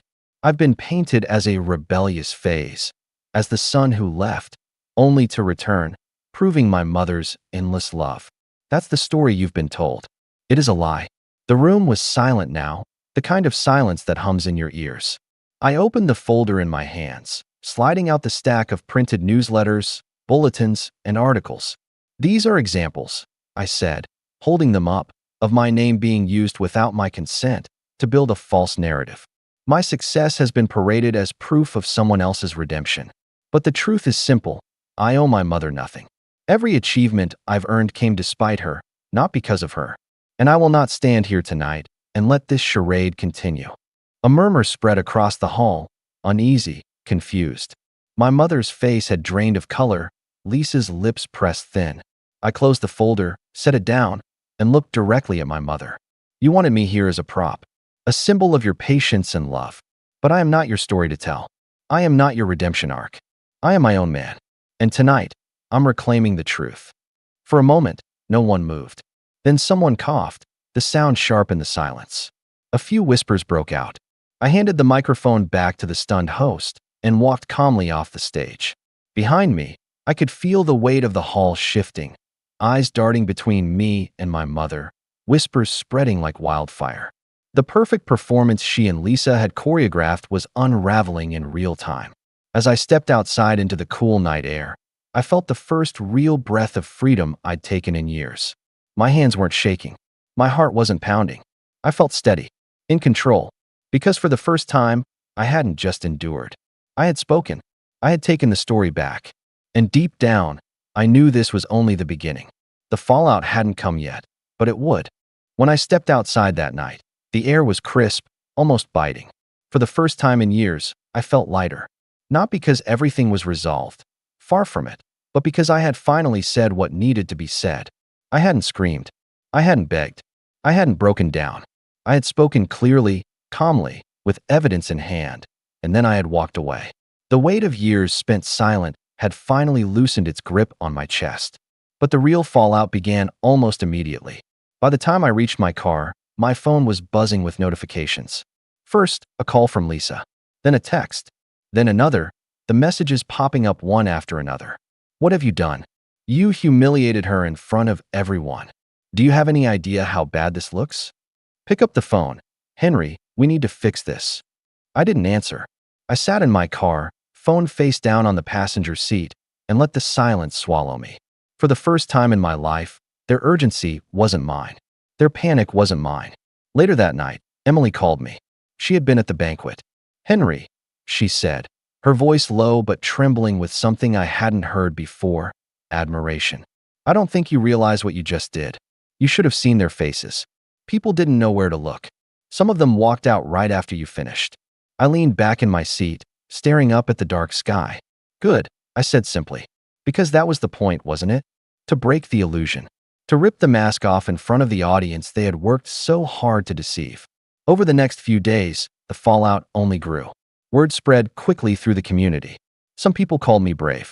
Others whispered that I had been cruel, airing family business in public. But no matter how they spun it, the truth was out. And the one thing my mother and Lisa couldn't do was stuff it back into the box. Mom tried, of course. She posted a long, tearful message on Facebook about family struggles and misunderstandings, painting herself once again as the victim. But instead of support, the comments were mixed, some sympathetic, but many skeptical. A few even referenced my speech directly. Henry made some powerful points. Maybe it's time the truth came out. I could almost hear her screaming at the screen. Lisa, meanwhile, tried damage control. She called me again and again, her voicemails alternating between fury and pleading. In one, she snapped, "Do you realize you've ruined Mom's reputation? People at work are talking. They're asking me if the things you said are true. You've made us a laughingstock." In another, her tone softened. "Henry, please. We can fix this. Just make a statement. Say it was taken out of context. Say you were emotional. Mom can't handle this kind of stress. You know her health isn't great." But I didn't respond. I didn't have to. For once, the silence was mine to wield. At work, things only improved. If anything, my candor at the banquet seemed to amplify the respect I'd been earning. People saw me as someone unafraid to stand up for the truth, even when it was uncomfortable. One colleague even pulled me aside and said quietly, "What you did, that took guts. Most people spend their whole lives letting their families write their story. You took yours back." The library project moved forward flawlessly.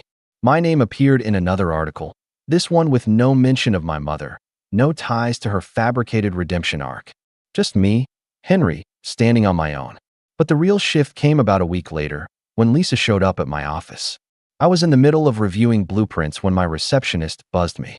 "There's a woman here to see you," she said. "She says she's your sister." For a moment, I considered telling her to send Lisa away. But something inside me said, "No, let her come." She walked in, her usual polished composure cracked. Her blazer was perfect, her hair neat, but her eyes betrayed her, red-rimmed, frantic, darting around like a trapped animal. "Henry," she said, closing the door behind her. "We need to talk." I gestured to the chair across from my desk, but didn't say a word. She sat, hands clasped tightly in her lap, trying to steady her voice. "You've destroyed everything. Mom won't leave the house. People at church are whispering. She can't even go grocery shopping without someone bringing it up. Do you understand what you've done?" I leaned back in my chair, studying her. I told the truth. If the truth destroyed everything, maybe it wasn't worth protecting in the first place. Her jaw clenched. "You don't get it. This family, we've always had to hold up appearances. It's how Mom survived. It's how we all survived. And you," she pointed at me, her voice rising, "you just tore it all down in one night." I let the silence stretch before replying. "No, Lisa. Mom tore it down 17 years ago when she locked her son out with a trash bag. All I did was stop covering for her." She flinched, but quickly composed herself. "Fine, if that's how you want it. But don't think this won't come back to you. People will remember what you did. They'll think you're vindictive, heartless." I cut her off, my voice calm but sharp. "No, they'll remember that I spoke the truth while everyone else was too afraid to. And if they call that heartless, so be it. I'd rather be heartless than a liar." Lisa's eyes filled with tears, but they weren't the kind that came from pain. They were the kind that came from losing control. She stood abruptly, smoothing her blazer with shaking hands. "You'll regret this," she muttered. "No," I said, leaning forward, my gaze steady. "The only regret I have is not doing it sooner." She left without another word. That was the last time I saw either of them. Mom never called again. Lisa sent one final email, a terse message that said simply, "Don't come to the funeral when the time comes. You're not welcome." I stared at it for a long time, then deleted it. I didn't need their invitations. I didn't need their approval. Because here's the thing.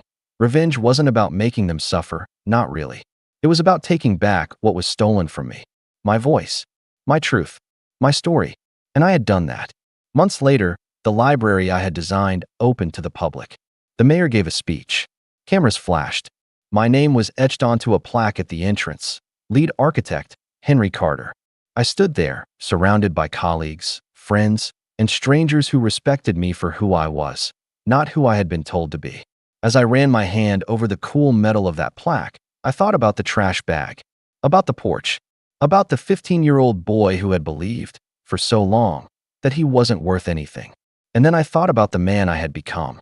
The final line of the ceremony still rings in my ears. The mayor had looked at me and said, "Henry, you've built something that will last, something that will outlive us all." I smiled, not for the cameras, not for the crowd, but for myself. Because in the end, that was the real revenge. My mother and Lisa had tried to write me out of the story, but I had written myself back in, louder, stronger, undeniable. And unlike their lies, this story would last. My name's Ryan, I'm 34, and for the past 6 years I've quietly funded my family's legacy while they treated me like I didn't belong in it. My family owns a chain of 4 hardware stores in Oregon. Nothing glamorous, just old-school shops my grandfather started back in the 60s. It's always been the family business, but like most things in our family, that meant something very different depending on which son you were talking about. My older brother, Tyler, was the golden boy. Always was. Star quarterback, prom king, business school dropout. But mom and dad still brag about him like he invented electricity. I, on the other hand, was the quiet one. Straight A's, computer science degree, full scholarship out of state, and eventually my own tech startup. But to them, I was the one who left.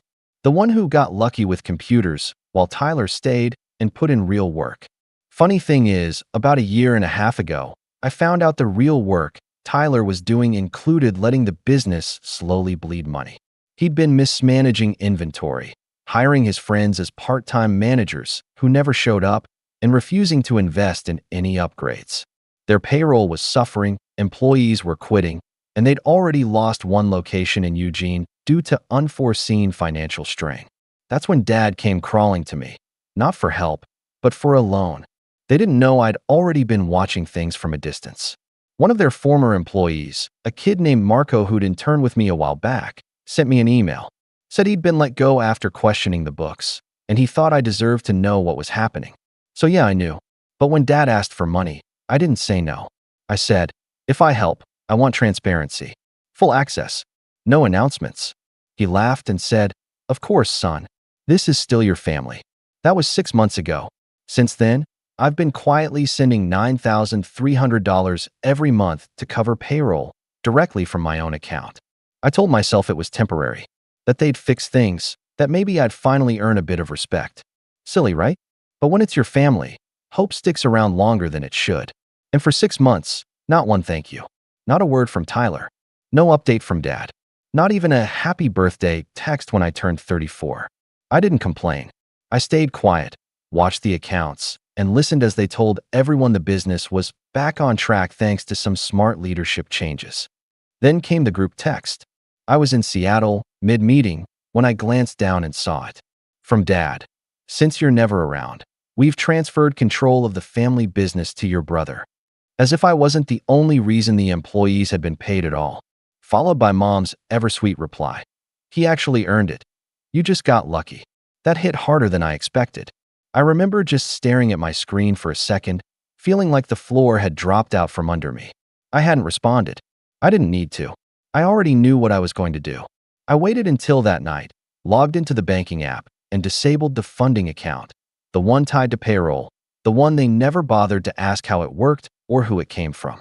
Just shut it off, like flipping a switch. I didn't tell anyone. I didn't threaten, didn't make a scene. I just stopped. 2 days later, my phone lit up at 3:41 a.m. Tyler. I almost ignored it. But something about the timing made me answer, just to hear the panic. He didn't even say hello. None of us got paid, he barked. The stores are freaking out. The bank says the transfer bounced. What did you do? I let the silence hang for a moment, then calmly replied, good luck earning it now, and hung up. Then I flipped my phone to airplane mode and went back to sleep. The next day, I started planning step 2. See, what they never bothered to ask during those 6 months was how I'd been sending the money. They just assumed I was wiring cash from my personal account, like some ATM with no questions asked. What they didn't realize is I'd set up a temporary shell company, one that technically owned the payroll processor. Legally, it had oversight, and it had records, all the records, including the ones that showed Tyler had been siphoning off bonuses to himself and a guy named Grant, the same friend who was supposedly their new marketing lead. There was no marketing, just a fake invoice system and an expense account they used for travel, dinners, and even a weekend getaway to Palm Springs. I had receipts, screenshots, and the kicker? I'd also been working with an old friend from college who specialized in forensic accounting, just in case things got messy. And they were about to get very messy.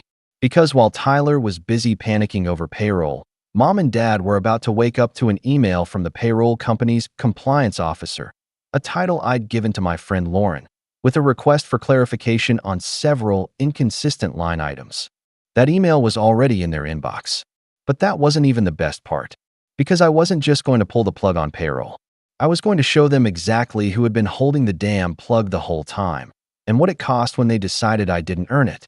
And right as I was drafting a follow-up email to the real store managers, the ones who'd actually been working hard through this chaos, my phone buzzed again. This time it was Mom. 5 missed calls. 1 message. "Whatever you're doing, stop. This isn't fair to your father." I didn't reply, because she was right about one thing. It wasn't going to be fair. It was going to be accurate. And that was just the beginning. I didn't sleep that night. Not because I was anxious, the opposite actually. I was more awake, more alive, than I'd felt in years. Like something dormant had finally snapped open. Every moment they called me lucky, they chipped away at something I didn't even know was crumbling until it collapsed. I wasn't angry anymore. I was done. The next morning, I took a train down to Portland. I didn't warn them. I didn't announce my arrival. I didn't need to. The fallout had already started. On the way, I fired off 2 emails. One to the payroll vendor, requesting that they officially suspend all outgoing funds pending a fraud investigation, and another to a local business journalist I'd been quietly in contact with for weeks.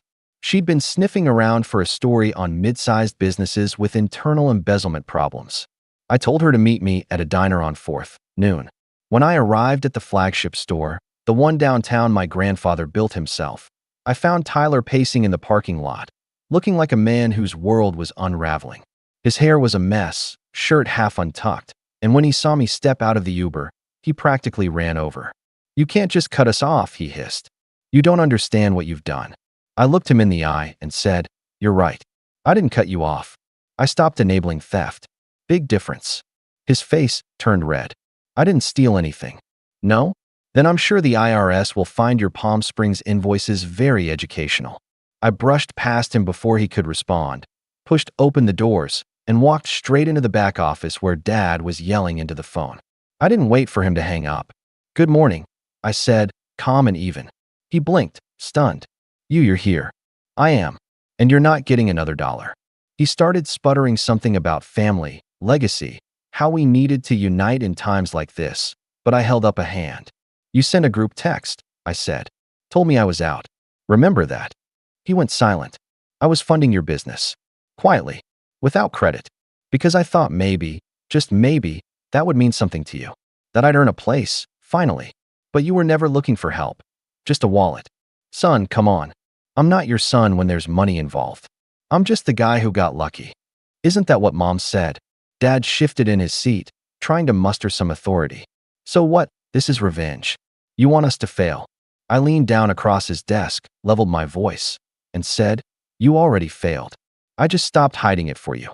The silence in that room was thick.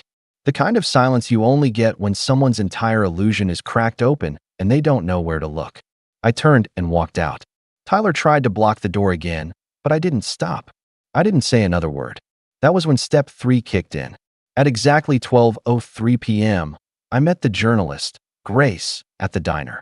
I handed her everything. The records, the payments, the shell company trail, the fake invoices. It wasn't just Tyler who was implicated. It was Dad too, approving transactions he never should have, shifting blame onto others, pushing loyal employees out while protecting his son. Grace's eyes were wide by the time I was done. "I'll have this out by Monday," she said. "If this goes viral, they're finished." I nodded. "That's the idea." She hesitated, then asked, "Aren't you worried what happens next?" I stirred my coffee and replied, "They took my silence as permission. They're about to learn what it means when I speak." By the time I got back to my hotel that night, my phone had 27 missed calls, 4 voicemails from Mom, and a slew of texts from numbers I didn't even recognize. Store managers, employees, even one from Grant. We can talk about this. Don't go nuclear, man. Too late. Step 4 was already underway. I opened my laptop and sent a secure file to a law firm I'd kept on retainer. Not a lawsuit. Not yet. Just the initial trigger, a petition for audit and dissolution of the board that ran the family trust which technically owned the business. A board that included me. 1/3. Turns out, when Grandpa set things up, he believed in balance. 3 votes. Dad, Uncle Henry, and me. Henry had retired and gone hands-off years ago, but he still held voting power. And after hearing everything, after I flew out to Arizona to show him what Tyler had done, he agreed to co-sign the motion. 1 more vote, and the company could be restructured. The board dissolved. Assets frozen. Control pulled from Dad and Tyler permanently. And that final vote? I was saving that for later. Because by Sunday, they were going to learn something new. Something important. Something I never needed to shout. You don't get to steal my loyalty, spit on my support, and pretend I was never part of this. Not without consequences. And I still hadn't told them about step 5. But that's when things really took a turn. Because just when I thought I was in control, someone else made a move I didn't see coming. And everything changed again. I was eating a late dinner in my hotel room when the call came. Not a number I recognized, but one I felt in my gut before I even answered. I almost let it go to voicemail. Almost. Ryan, a soft voice said when I picked up. It was Kimberly, my cousin. Uncle Henry's daughter. We hadn't spoken in years. Not since she moved to New Mexico with her mom after the divorce. She was the one cousin who never quite fit into the family mold either, but for different reasons. Creative, empathetic, a little too outspoken for the tight-lipped, traditionalist world our parents built. We used to talk when we were kids, hide out in the attic during family dinners, and make fun of all the fake smiles downstairs. But we weren't kids anymore. Kim? Wow. It's been. I know. She cut in, voice tense. Listen, I just got off the phone with Dad. He told me everything. The audit. The vote. What Tyler's been doing. I stayed quiet. Then she said something that stopped me cold. He's having second thoughts. My fingers froze around my fork. What do you mean, second thoughts? He already signed the motion. He did. But Mom called him tonight. So did your dad. They're pressuring him. Hard. Saying the family's falling apart because of you. That you're trying to destroy Grandpa's legacy. That you're turning the board into a weapon. I stood up, pacing now, pulse quickening. That's not true, and Henry knows that. He saw the records. He saw what you wanted him to see, she said, and I heard it. Not accusation, but warning. That's what they're saying. That you spun this. That you're trying to wrestle control for profit. I couldn't believe it. After everything. Tyler stole from his own staff?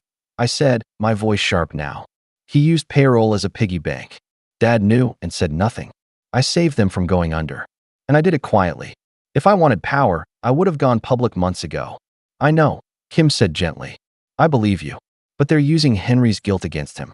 He's scared. He thinks if he sides with you and this all blows up, he'll be remembered as the one who broke the family. He won't have to worry about that. I muttered. Because if Tyler stays in control, there won't be a family business left to break. There was silence on the line for a moment. Then she said, what if you let me talk to him? I blinked. You think he'll listen to you? He might. I'm not in the business. I'm not asking for anything. But he trusts me. And he knows I don't play favorites. If I show him what you have, all of it, and explain it the way you explained it to me just now, maybe it lands different. It was risky. It meant opening up more files, more sensitive records. But the truth was, I didn't have another option. The vote was everything. Without it, I had no leverage. All right, I said. I'll send you everything. But Kim, if he flips now, and they stay in power, they won't stop. They'll come after me next. I know, she said. Which is why we can't let them. I hung up and started uploading files. Screenshots, timelines, legal memos. Even a recording I'd made of my last meeting with Tyler in which he casually admitted to redirecting funds for leadership incentives. I never thought I'd have to use it, but suddenly it felt like the last bullet in a crumbling arsenal. I didn't sleep that night either. By morning, I had a text from Kimberly. We talked. It took 3 hours. But I think he's back on your side. He wants to meet, just the two of you. Said to come by the cabin. Tonight. Uncle Henry's cabin. The one up by the river. Remote. Quiet. It was where Grandpa used to take us as kids to fish, chop wood, pretend like the world was simple. Now it was going to be the place where everything might either come together or collapse completely. I packed my things and left the hotel without checking out. When I pulled up to the cabin that evening, the sky was just starting to turn. That deep purple before sunset that always makes you feel like something's about to happen. I could see Henry's truck parked out front. No sign of anyone else. I took a breath, stepped out, and knocked once before letting myself in. He was already sitting at the old oak table, a mug of coffee in one hand, the audit papers spread out in front of him. His face was unreadable. He didn't say hello. Instead, he nodded at the chair across from him and said, "Tell me why I shouldn't believe them." And that's when I knew this wasn't over. Not even close. Because the truth wasn't enough. Now, I had to fight for it. I sat down across from Uncle Henry and looked him in the eye. His gaze was tired, not angry, just worn down, like someone who'd been balancing on a wire for too long and felt every gust of wind. There was no malice in him, and that somehow made it harder. If he'd come at me with fire and accusations, I could have fought back. But this was quiet heartbreak. Guilt. Confusion. Fear. "You want the truth?" I said softly. "I didn't come here to destroy anything. I came because I was already watching it fall apart, and I didn't want to stand by and pretend it wasn't happening." Henry said nothing, just stared at the steam curling from his mug. "For 6 months, I funded the payroll. Me. Not Dad. Not Tyler, me. Because employees weren't getting paid on time. Some were quitting. Some were asking if the company was going under. And I figured maybe if I stepped in, quietly, I could buy them time to fix it. To figure it out. And they didn't," Henry said quietly. "They didn't even try," I said. "Tyler used it as a cushion. Took fake bonuses. Let Grant draw a salary for a job he didn't do. And Dad approved it because he didn't want to admit his golden son was incompetent. Or maybe because he didn't want to look weak." Henry looked down, then up again. "They say you set them up. That you created the shell company to manipulate the books." "I created the shell company to protect the payroll," I said. "Because if I wired money directly, I'd have no visibility. I didn't want them using my money for bonuses or debt payments. I wanted every dollar going to the employees. Only to the employees." I pulled a folder from my bag and slid it across the table. "Everything is in here. Account numbers. Transaction logs. Email threads. Grant used the company credit card to book a golf resort the same week they told their staff there would be temporary delays in payments. They were lying, Henry. And they didn't care." He opened the folder, thumbed through a few pages, and paused on one. I saw it, March 12th, for $1,800 to a luxury hotel, labeled as a staff development conference. He looked up. "That's when I lost sleep," I said. "I was giving them everything. Quietly. I didn't ask for credit. I didn't even ask to be included. I just hoped that maybe, finally, they'd see me as more than just the one who left." Henry exhaled slowly. Then he asked the question I knew was coming. "Why now? Why not just keep paying if it helped?" I leaned back, feeling the knot in my chest return. "Because they sent a group text," I said bitterly. "A group text, Henry. They removed me from the business and handed it to Tyler. Said I didn't earn it. That I got lucky. After everything." Henry nodded slowly, eyes heavy.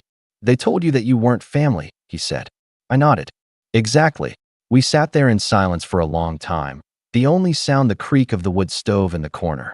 Outside, the last of the daylight was slipping away, casting long shadows across the cabin floor. Then Henry stood up, walked to the small shelf in the corner, and pulled out an old binder. One I hadn't seen in decades. It was Grandpa's. The original trust documents. Business filings. Board structure. The original mission statements. The handwritten ones, in Grandpa's scrawled cursive. He opened the binder, flipped through, and read aloud. "The business stays in the family, but no single son is greater than the work it takes to keep it going. Integrity above loyalty. Accountability above pride." He closed the book and looked at me. "I forgot that part," he said. "They made it about blood. But your grandfather didn't build this with blood. He built it with sweat. Discipline. Earned responsibility." He sat back down. "I vote yes," he said. "Dissolve the current board. Restructure the leadership. Launch the audit." And we put it all on record. The weight in my chest shifted. Not gone, but moved. I felt it differently now. Not pressure. Responsibility. "You're sure?" I asked. Henry gave a small, sad smile. "I think we both know there's no going back to the way things were." but maybe we can still build something better from the pieces. That night, we filed the vote. It was official. The board dissolved. New temporary leadership appointed, myself and 2 third-party business advisors. The audit was launched within 24 hours. Payroll resumed, this time under direct supervision. Tyler was suspended pending investigation. Grant's contract was terminated outright. Dad didn't call me. Neither did Mom. But I got an email from Tyler. Just one line. "You'll regret this." I didn't respond. Instead, I met with the managers, the ones who'd stayed through the chaos. I told them the truth. Not just about the theft, but about the way I'd funded them, why I hadn't said anything sooner, and what the plan was now. One of them, a woman named Carol who'd been there since the 90s, started crying. "Thank you," she whispered. "No one's ever fought for us like that." That meant more to me than any title ever could. As the weeks passed, the audit uncovered even more. Over $60,000 in misused funds. Grant and Tyler had created dummy vendor accounts to siphon payments. Dad had ignored repeated warnings from accounting staff. HR files showed at least 4 employees left due to unethical financial behavior. It was worse than I thought. When we called the shareholders, mostly extended family, older cousins, and a couple of passive investors, the reaction was mixed. Some were stunned. Others said they'd suspected something was off. But no one defended Tyler or Dad once the evidence was presented. Silence replaced loyalty. Then came the final meeting. We held it in the main conference room of the Portland flagship store. Chairs arranged in a circle. Projector up. Advisors ready. The entire board, new and old, was present. Dad showed up late. Walked in like nothing had happened. Sat down without acknowledging me. Tyler didn't come at all. I stood up, cleared my throat, and addressed the room. For years, this business ran on the idea that bloodlines were enough. That if you were born into it, you deserved it. That ends now. I laid out the new structure. New financial oversight. Transparent payroll. Profit sharing for long-term staff. Monthly audits. A rotating leadership committee to avoid concentrated power. Every voice would matter, but every voice would also be accountable. When I finished, I looked directly at Dad. "You wanted me to be quiet, to stay grateful for being allowed to watch. But I built something too. And when you needed it, I gave it freely. You just didn't like that the help came from someone you didn't respect."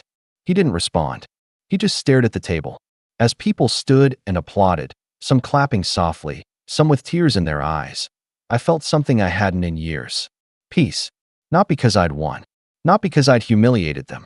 But because I'd finally stopped chasing approval that was never going to come. A week later, I got a letter from my mom. Handwritten. "You may think you did the right thing, but you've broken this family. You've destroyed your father. I hope it was worth it." I didn't reply. I didn't need to. Because it was worth it. Not out of spite. Not out of revenge. But because every dollar I'd given was a piece of me. A chance to be part of something I loved, even when it didn't love me back. And now? Now, that love was going somewhere it belonged.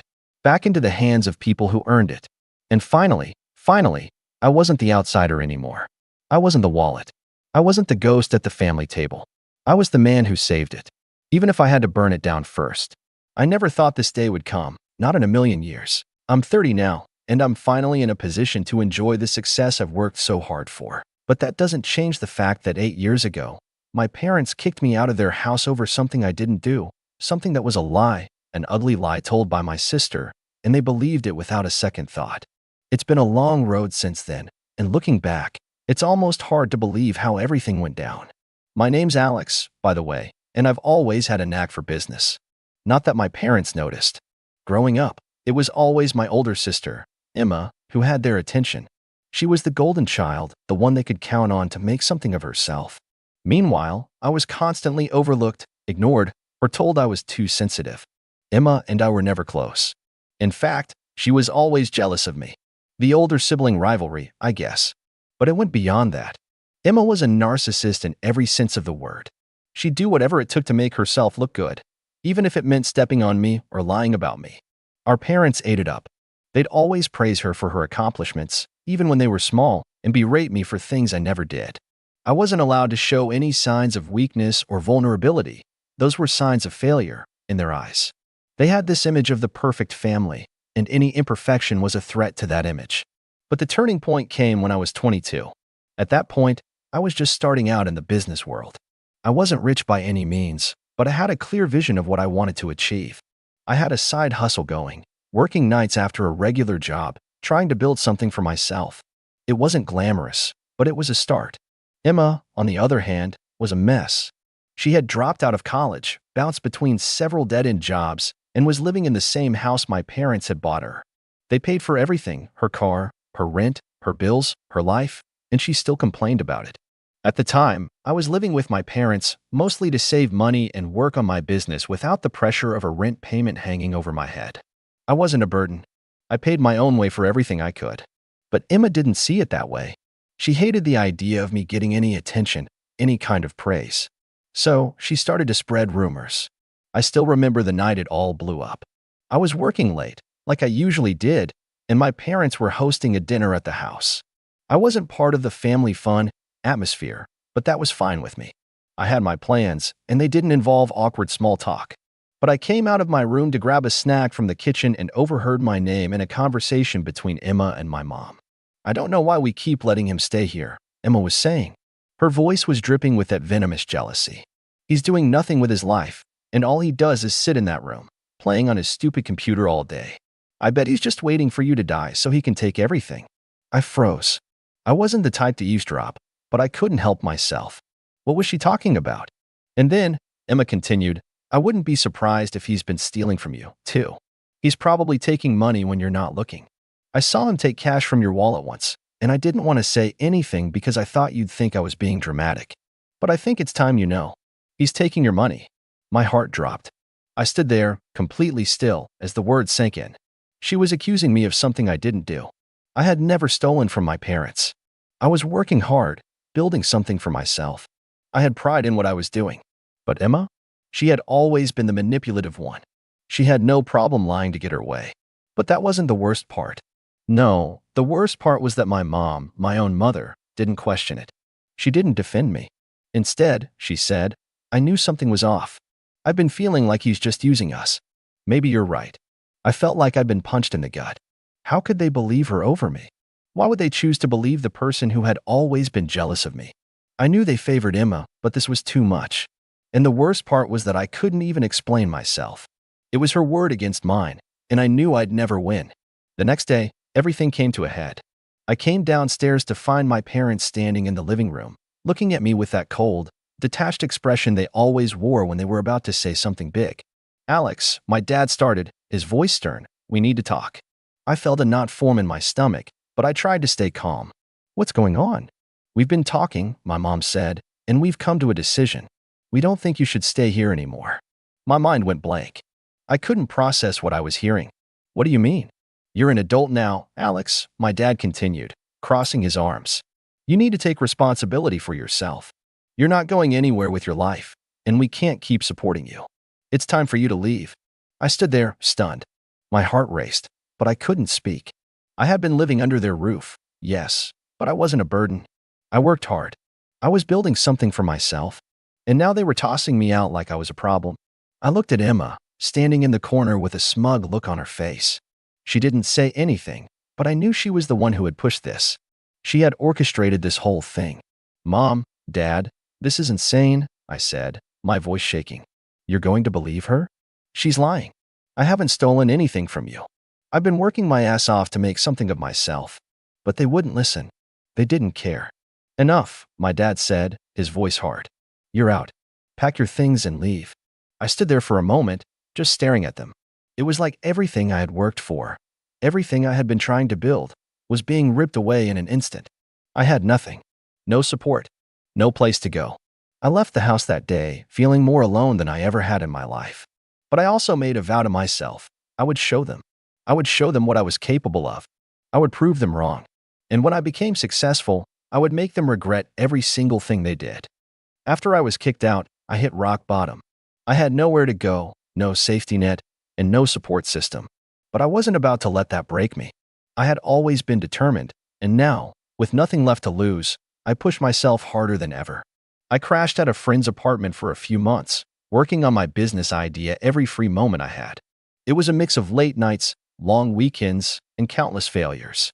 But something clicked one day. I had been building an online business, selling a niche product that I knew had potential. It wasn't glamorous at first. It was small, barely scraping by, but I kept refining it.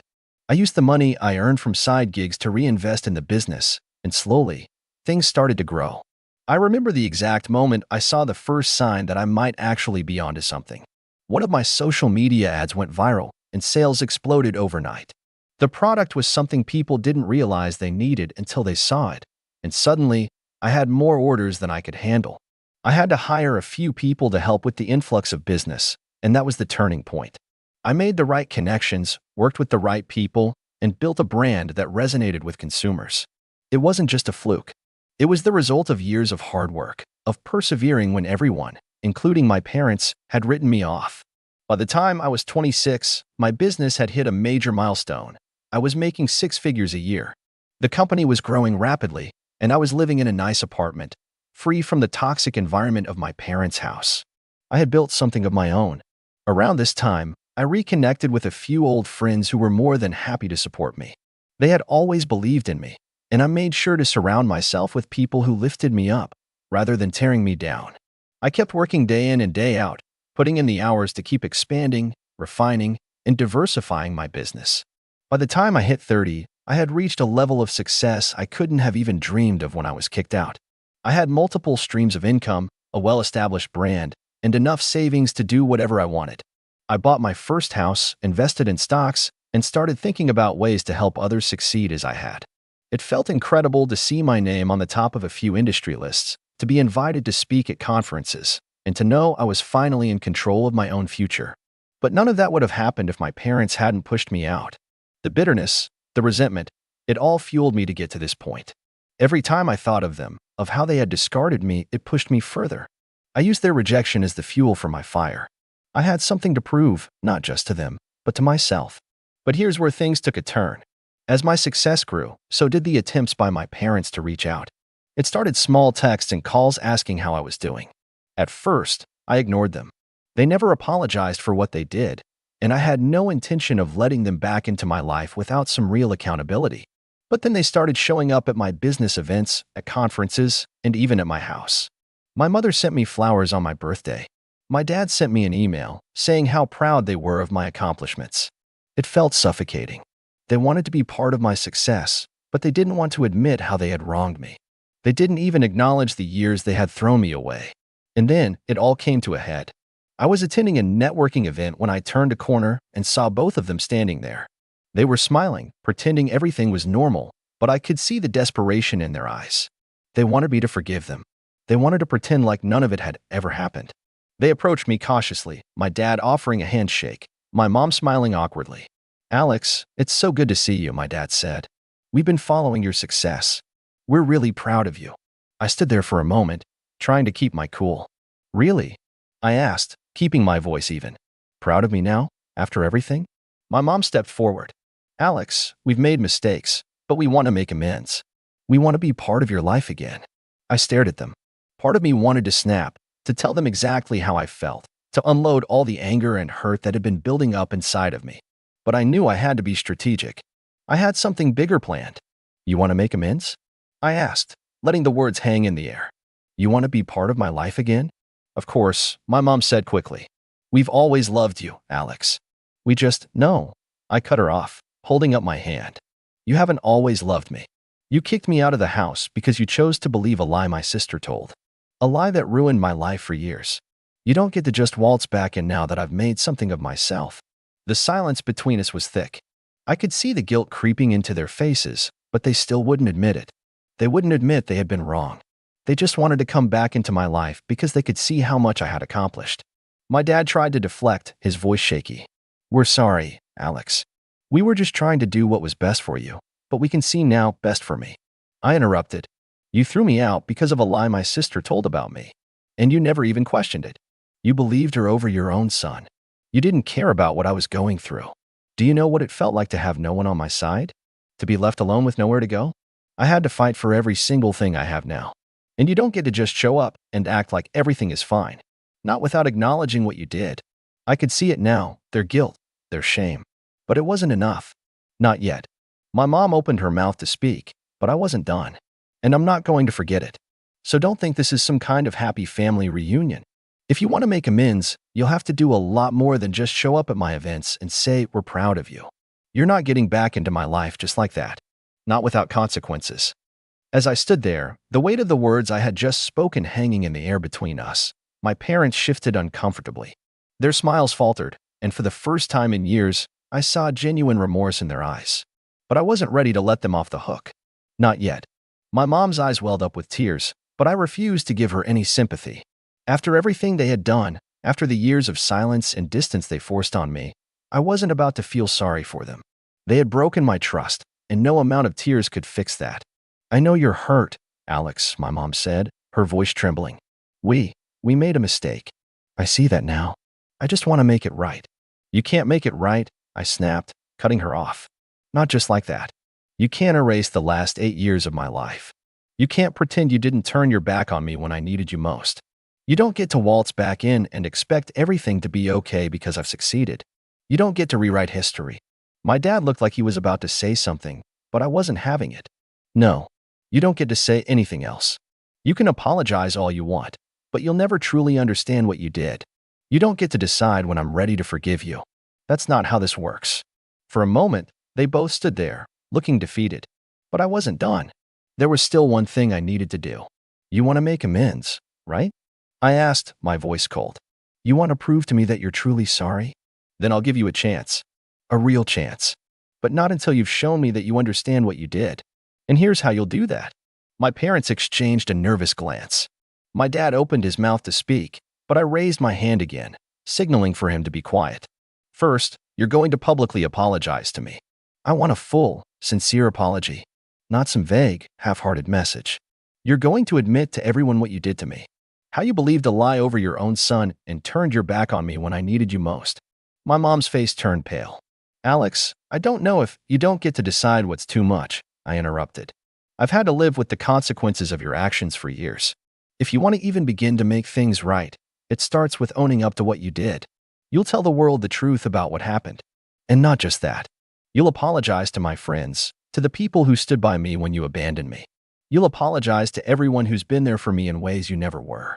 There was a long, uncomfortable silence. I could see the hesitation in their eyes, the reluctance to fully admit how wrong they had been. But they knew I was serious. I wasn't going to let them back into my life without proving they had changed. You want to know what else? I continued, my voice getting colder with each word. You'll also take full responsibility for what happened with my sister. You'll admit that she was the one who lied and that you let her do it. That you let her tear our family apart. You'll tell everyone the truth, not just about me, but about how she ruined my life. How she manipulated you into believing that I was the bad guy. My parents flinched at the mention of my sister, and I could see them both exchange a look, but I wasn't done yet. After you do that, I said, then, and only then, will I even consider allowing you back into my life. But don't expect me to just forget everything. You'll have to prove to me that you're not just trying to take advantage of my success. You'll have to show me that you truly understand how deep the wound goes. I could see the struggle on their faces. They were torn, unsure whether to fight back or to comply with my demands. But at that moment, I wasn't interested in what they thought. I had the upper hand, and I wasn't going to let go of it. Finally, my dad spoke, his voice low and hesitant. Alex, we didn't know. We thought you were just going down a bad path. We didn't see how much you were hurting. I shook my head. You didn't see because you didn't care. You never cared enough to ask the right questions. You never cared enough to find out the truth. And that's something I'm never going to forget. My mom stepped forward again, her hands trembling. Please, Alex. We know we made a mistake. We're so sorry. We want to make it right. Please, don't shut us out forever. I took a deep breath, trying to keep my composure. I could feel the rage building inside of me again, but I knew I had to stay calm. This wasn't about winning in the moment. This was about making them understand the consequences of their actions. You want to make it right? I said, leaning in closer. Then prove it. Prove that you can take responsibility for what you did. Until then, don't expect me to let you back into my life. I'm not some charity case you can just use when it's convenient for you. I'm not going to let you erase the past. You'll have to live with it. With that, I turned and walked away, leaving my parents standing there in stunned silence. I could hear them calling my name, but I didn't look back. I couldn't. As I left the event, I felt a strange mixture of satisfaction and anger. Part of me felt like I had won, like I had finally stood up for myself after all these years. But another part of me was still angry. Angry that they thought they could just waltz back in after all the damage they'd caused. I wasn't ready to forgive them. Not yet. But I was ready to make them work for it. This wasn't over. Not by a long shot. I didn't hear from my parents for a couple of days after that confrontation. I think they were both shocked and humiliated by the demands I'd made. I knew they'd try to avoid taking responsibility, but I wasn't about to let them off the hook. I wasn't playing games anymore. This was their chance to prove they understood the depth of what they'd done, and I wasn't going to make it easy for them.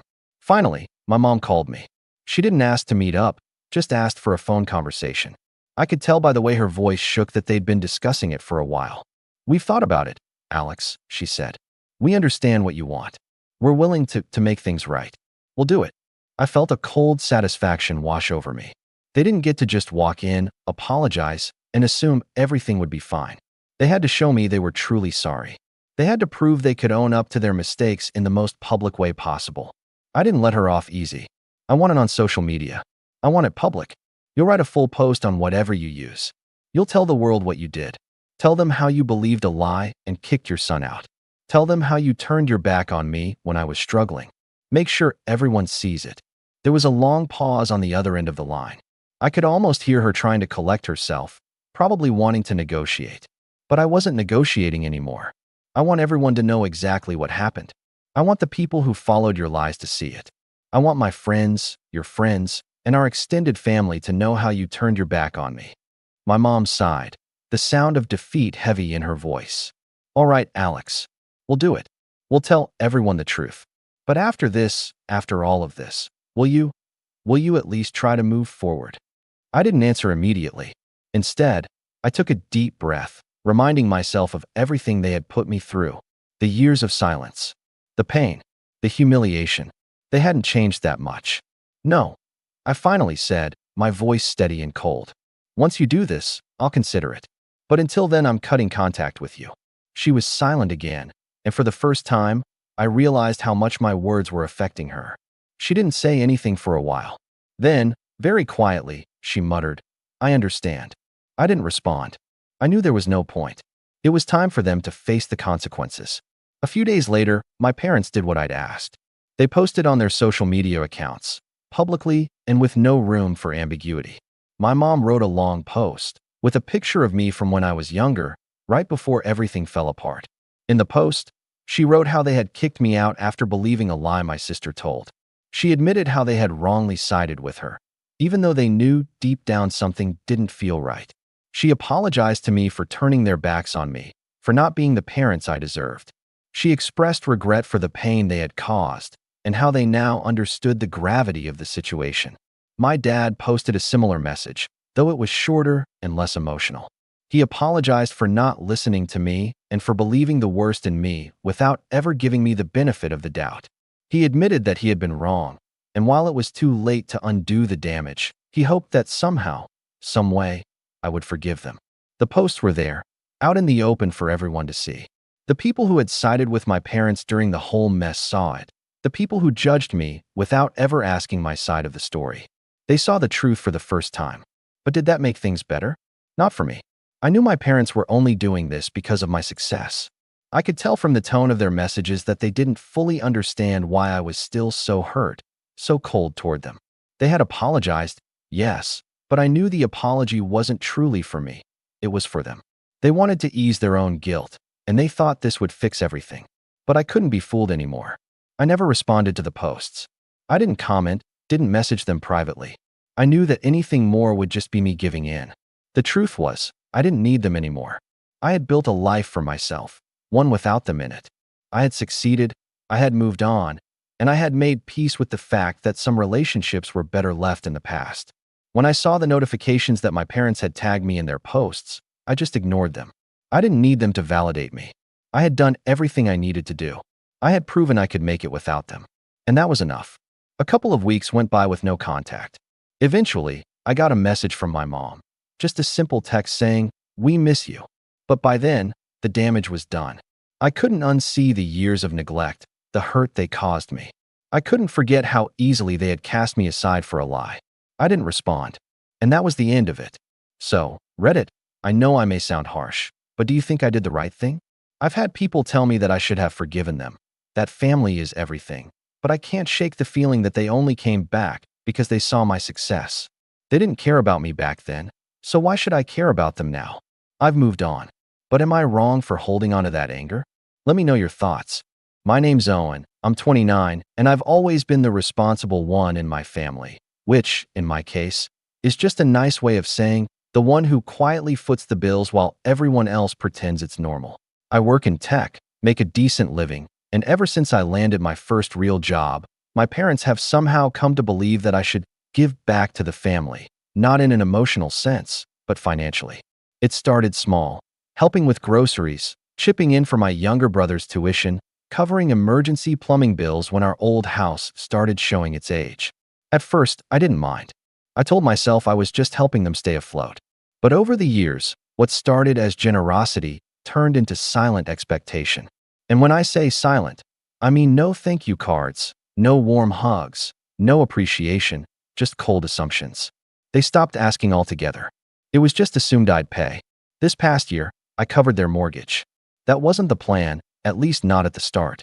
My dad had some investment issues, which I later learned involved crypto and a shady golf buddy named Terry, and the bank was about to foreclose. My mom called me one night in February, crying and saying they'd be out on the street. She didn't ask if I could help. She just said, "We're counting on you." And just like that, I did it. $2,300 a month, every month, auto-paid from my account. I never brought it up, never used it as leverage, never expected anything back.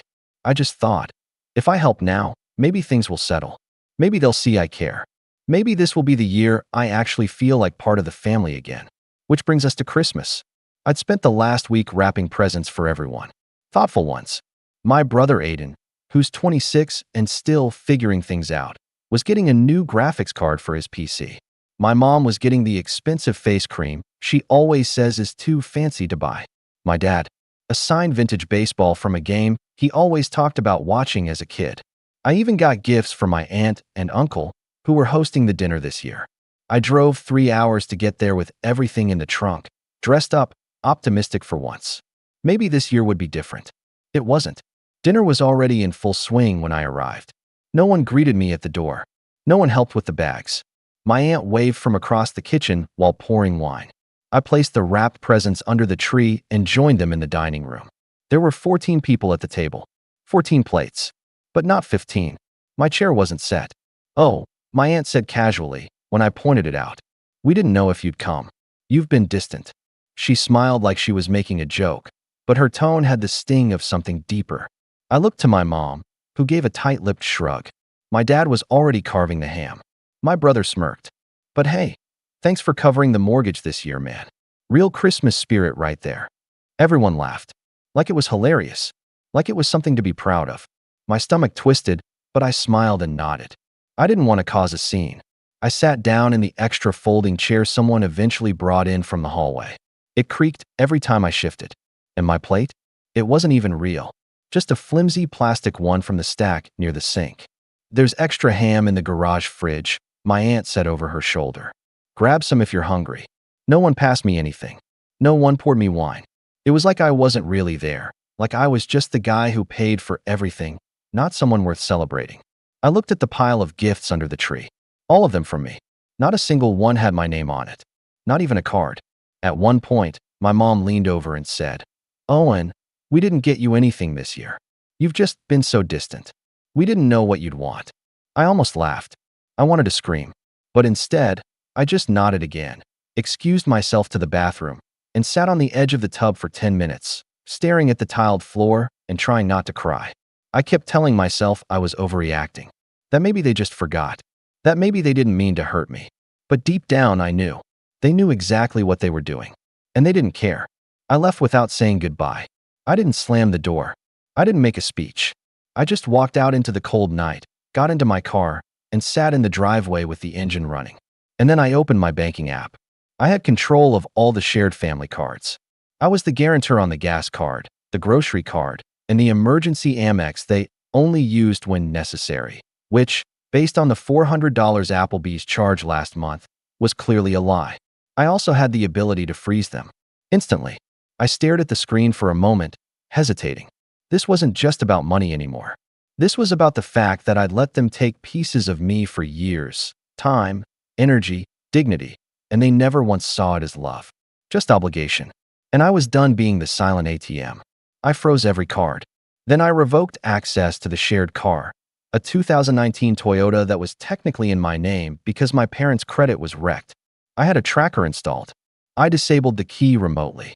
At 10:39 p.m., my dad called me twice. I didn't answer. At 10:58, my mom texted me, "Why can't we fill gas?" And at 11:03 p.m., something arrived that changed everything. It was a screenshot. I'd sent it from an alternate email address I'd set up months ago, just in case I ever needed a paper trail. It showed every monthly mortgage payment I'd made on their behalf that year, 12 transactions, neatly labeled, totaling nearly $28,000. Below it was an attached PDF, the loan agreement they'd signed with me in February, which they apparently forgot I'd had notarized. Their signatures, side by side, promising to reimburse me upon financial stability or within 1 calendar year, whichever came first. And underneath all that, a single sentence I typed out before hitting send. "You've got 5 days to make this right, or the next email goes to the bank and to Aunt Carol's lawyer, who I hear is very good at civil claims." It was petty. It was cold, but it was also necessary. For years, they'd leaned on me like I was furniture, sturdy, silent, and expected to hold the weight of everyone's mistakes. And I'd let them. But sitting alone in my apartment that night, with the wrapped gifts still in the trunk of my car, untouched and unappreciated, something in me cracked. I realized I wasn't just upset about Christmas. I was mourning the fantasy of having a family that actually saw me. They didn't call again that night, but I watched the receipts pop up one by one. The next morning, I started getting texts, not from my parents, but from Aiden, my brother. "Dude, what did you do?" "Mom's freaking out. You can't just cut everyone off because of a bad dinner." A bad dinner. That's what he called it. As if years of being used and dismissed could be boiled down to a single awkward meal. At noon, my dad finally messaged me. "Owen, let's be adults. Come by and we'll talk." But I wasn't interested in talking. I wanted actions. For once in my life, I wanted them to feel what I'd felt for years: invisible, used, disposable. Over the next 48 hours, the fallout spread like wildfire. The car was stuck in the driveway, unable to start. My dad had to call an Uber to get to work for the first time in his life. The grocery card got declined when my mom tried to buy dog food. Aiden couldn't get gas and called me 4 times in a row, swearing in voicemails and blaming me for ruining Christmas. On the second day, I got a call from my aunt, the same one who gave me the plastic plate and told me the ham was in the garage. "Sweetheart," she began in her fake syrup voice, "I just wanted to check on you. I heard there was tension." "Tension?" I said. "You mean when you gave me a seat with no place setting and told me to go dig through the garage fridge like a stray?" She coughed, clearly caught off guard. "Well, I didn't mean it like that. You've been distant. We didn't want to overwhelm you. You didn't want to include me," I said plainly. "There's a difference." There was a pause. Then, "Look, can't we just move past this? It's the holidays." I didn't respond, just ended the call. I wasn't interested in surface-level apologies. I didn't want another round of excuses or carefully worded half-truths. I wanted to see if any of them would take real accountability, if they'd do anything to show that I mattered beyond my wallet. They didn't. On the third night, I sat at my desk and stared at the bank login for the mortgage. The due date for January was coming. The auto payment was still turned off. I hovered over the Notify Lender of Payment Issues button. My finger itched to click it, not because I wanted to destroy them financially, but because for once, I wanted the power to be mine. That's when I heard a knock at my door. It was nearly midnight. Snow was falling outside. I hesitated, then got up and checked the peephole. It was my mother. She stood there, bundled in her old navy coat, hair slightly damp, clutching something in her arms. Her eyes were puffy. I opened the door, not wide, just enough to see her clearly. "Owen," she said quietly, voice trembling. "Please, can we talk?" I stared at her, and then I saw what she was holding. Wrapped in torn gift paper, likely pulled from the pile under the tree, was the baseball I had bought for Dad. It wasn't even wrapped properly, just crumpled and half covered in tape. The card I had written, the one that said, "Thanks for all the games we used to watch. "Hope this brings back a good one," had been scratched out. She held it out like a peace offering. "We didn't realize," she said. "We thought you were just being cold. We didn't see." Her voice broke. "I didn't take the gift. I didn't say anything." She added, "Your dad's too proud to say it. But we need you. Not for money. Just, please don't do this." I looked at her, really looked. For the first time in a long time, I saw past the manipulation, the deflections, the guilt trips. I saw the woman who raised me. The woman who also stood by while I was used. The woman who never once intervened. And I asked her a question I never thought I'd say aloud. "Do you even like me? Or do you just like what I can give you?" She froze. And in that silence, everything changed. She blinked. Her mouth opened slightly, but no words came out. The snow kept falling behind her, soft, quiet, unbothered. I could see the way her fingers tightened around the half-wrapped baseball, like she suddenly didn't know what to do with it. Like she'd rehearsed a dozen different conversations on the way here, but not this one. Not a question that sharp. That real. She started, then looked down. "Of course I like you. You're my son." "That's not what I asked," I said. My voice wasn't angry, just tired. "You say you love me when you need help. But do you like me when I'm not useful?" She didn't answer right away. She stared at the baseball, then at the floor, then back at me. "When did things get so complicated?" she whispered. "They were always complicated," I said. "You just didn't notice. Or maybe you didn't care to." She finally looked up. "That's not fair." "No," I said. "What's not fair is pretending like I'm part of the family only when the bills are due. What's not fair is being punished for having boundaries. For being distant after years of being used. You've all been feeding off me like I'm some kind of machine. And the second I stop, this happens." She flinched. "I came to Christmas," I continued. "I brought gifts. I brought myself. And no one even saved me a plate. Aiden laughed about the mortgage. You handed me a plastic plate and sent me to the garage like a stray dog. And I still didn't say anything. I left quietly. And now, suddenly, you all want to talk." My mom was crying now, but quietly.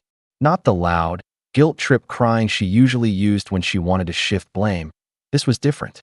Raw. Confused. She looked like she didn't know whether to beg or just collapse. I softened just a little. "I wanted so badly to believe I mattered to you," I said. "But this year made it impossible. I finally let myself see the truth. That none of you actually know me. You don't ask about my life. You don't check in unless something breaks. And now, for the first time, I stopped bending. And you're all acting like I set the house on fire." She took a slow breath. "We didn't mean to make you feel that way. But you did," I said. "And the worst part? I think you've known for a while. You just hoped I'd keep swallowing it." A long silence followed. She didn't try to defend herself anymore. She just stood there, holding that baseball like it meant something again. "I didn't come here to fix things," she finally said, voice quiet. "I came here because I don't know what else to do. Your dad's angry. Aiden's ranting. And I feel like everything's breaking." "It's been broken," I said. "You just didn't notice until the money stopped." She wiped her cheek. "So what happens now?" I leaned against the doorframe. The question had been circling my head for days. What had happened now? What did I want? Was I going to cut them off forever? Force them to pay? Walk away completely? I didn't know yet, but I knew they needed to feel it. Really feel it. The silence. The absence. The loss of comfort they never earned. I wasn't ready to forgive. I wasn't even sure I wanted to forgive. Not yet. Not without proof that things could change. That I wasn't just an account number and a convenience. "I don't know," I said honestly. "But for once, I'm not going to be the one to fix it." Her shoulders slumped. I added, "You want me back in the family? Then the family needs to show up. Not just with words. With action. And not because I froze the cards. But because you miss me." She gave a small nod. Then, hesitantly, she held the baseball out again. I didn't take it. "Keep it," I said. "He doesn't deserve it. Not yet." And then I closed the door. Not hard. Just firm. Behind it, I heard her take a step back. Then another. The sound of her boots crunching the snow slowly faded. I waited, heart pounding, until her car pulled away. Then I walked to the kitchen, poured a glass of water, and sat down at my table. The room was quiet. Peaceful even. For the first time in years, I felt like I was back in control. But I also knew this wasn't over. Not even close. Because the next morning, before sunrise, I got a call. From Aiden. And what he told me made my blood run cold. I stared at my phone, the screen glowing in the early morning dark. Aiden's name was flashing on the caller ID. I almost didn't pick up. After everything, the last person I wanted to hear from was my brother, especially since his last texts were all about how I had ruined Christmas. But something in my gut told me to answer. Maybe I just needed closure. "Hello," I said, voice still rough with sleep. Aiden didn't waste time. "Dude, you need to get over here. Now." "What are you talking about?" I asked. He sounded out of breath. Scattered. Not angry like before, panicked. "Dad's losing it. He called a locksmith to break into your car. Says you had no right to shut us out. He's yelling about suing you for financial abuse or something." I sat up straight. "He what?" "He's drunk," Aiden said quickly. "Been drinking since, like, 4 a.m. Mom's trying to calm him down, but he already called the towing company to get the car hauled somewhere. He's saying crazy stuff, like selling it or reporting it stolen." The blood drained from my face. The car was mine, in my name, registered and insured by me, but it had been sitting in their driveway for months because they used it like their own. I'd turned off the GPS and remote access a few days ago, but I hadn't moved it yet. That was my mistake. "I'm on my way," I said, grabbing my keys. "No, wait," Aiden said. "There's more." I paused. "More?" He lowered his voice. "I saw the messages. On Mom's phone. She's been talking to Aunt Carol. About power of attorney. They're trying to get it switched. From you to Dad. Said it's dangerous for you to be in control of their finances. That you're being unstable." My heart dropped. They were trying to flip the script. Paint me as the villain. Discredit me. Make it look like I was the unreasonable one, the controlling one, the ungrateful child who lashed out without warning, instead of the son who spent years silently supporting them while they smiled through it and pretended it was owed. "I gotta go," I said and hung up. I wasn't going over there to argue. I was going to protect what was mine and to deliver the final blow I'd been preparing for since Christmas night. 15 minutes later, I pulled up to the house. The sky was still gray with early dawn. The driveway was full. Aiden's car, my old Camry, my parents' rusty Honda, and a white tow truck idling at the curb. Two men stood near the Camry with a metal lift already positioned. My dad stood on the porch in a robe, arms crossed, red-eyed and flushed. I parked across the street and walked over calmly. As soon as my dad saw me, he stormed down the steps. "Owen," he barked, "what do you think you're doing? You freeze our cards, block the car, then act like we're supposed to sit and take it." "You were supposed to sit and take it," I said quietly. "You've taken everything else." The tow guy interrupted. "Hey, man, we were told this vehicle was part of a family loan." "That true?" "No," I said. "That car's in my name. Title and registration." I pulled the documents from my coat pocket. "I have full legal ownership." The guy squinted at them, then back at me. "You want us to stop?" "Immediately," I said. "And I'd like you to make a note that the request to tow it was made by someone with no ownership stake." My dad's face turned beet red. "You're playing a dangerous game," he growled. "You think freezing us out makes you the good guy?" "No," I said, "but it makes me free." At that moment, the front door opened, and my mom appeared, looking exhausted. "Owen, please," she began. "Let's not do this in front of the neighbors." I ignored her and turned back to my dad. "I'm done being your bank account," I said. "I'm done being your backup plan, your scapegoat, your crutch. You wanted to treat me like an outsider? Fine. I'm out." "You think you're better than us," he spat. "No," I said. "I think I'm finally starting to respect myself." I turned to walk away, but paused. "Oh, one more thing. About that loan." My dad narrowed his eyes. "I gave you a year to pay it back," I said. "You signed for it. You had it notarized. And you've ignored every deadline."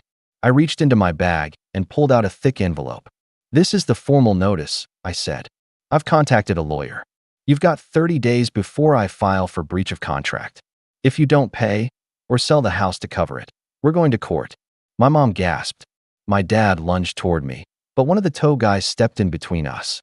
"I gave you everything," I added. "Time, money, love. And you gave me a folding chair and a plastic plate." Then I walked back to my car. I didn't look back. The weeks that followed were brutal, not for me, but for them. The lawyer sent the formal demand. Aiden tried to mediate, but I told him, no deals, no compromises.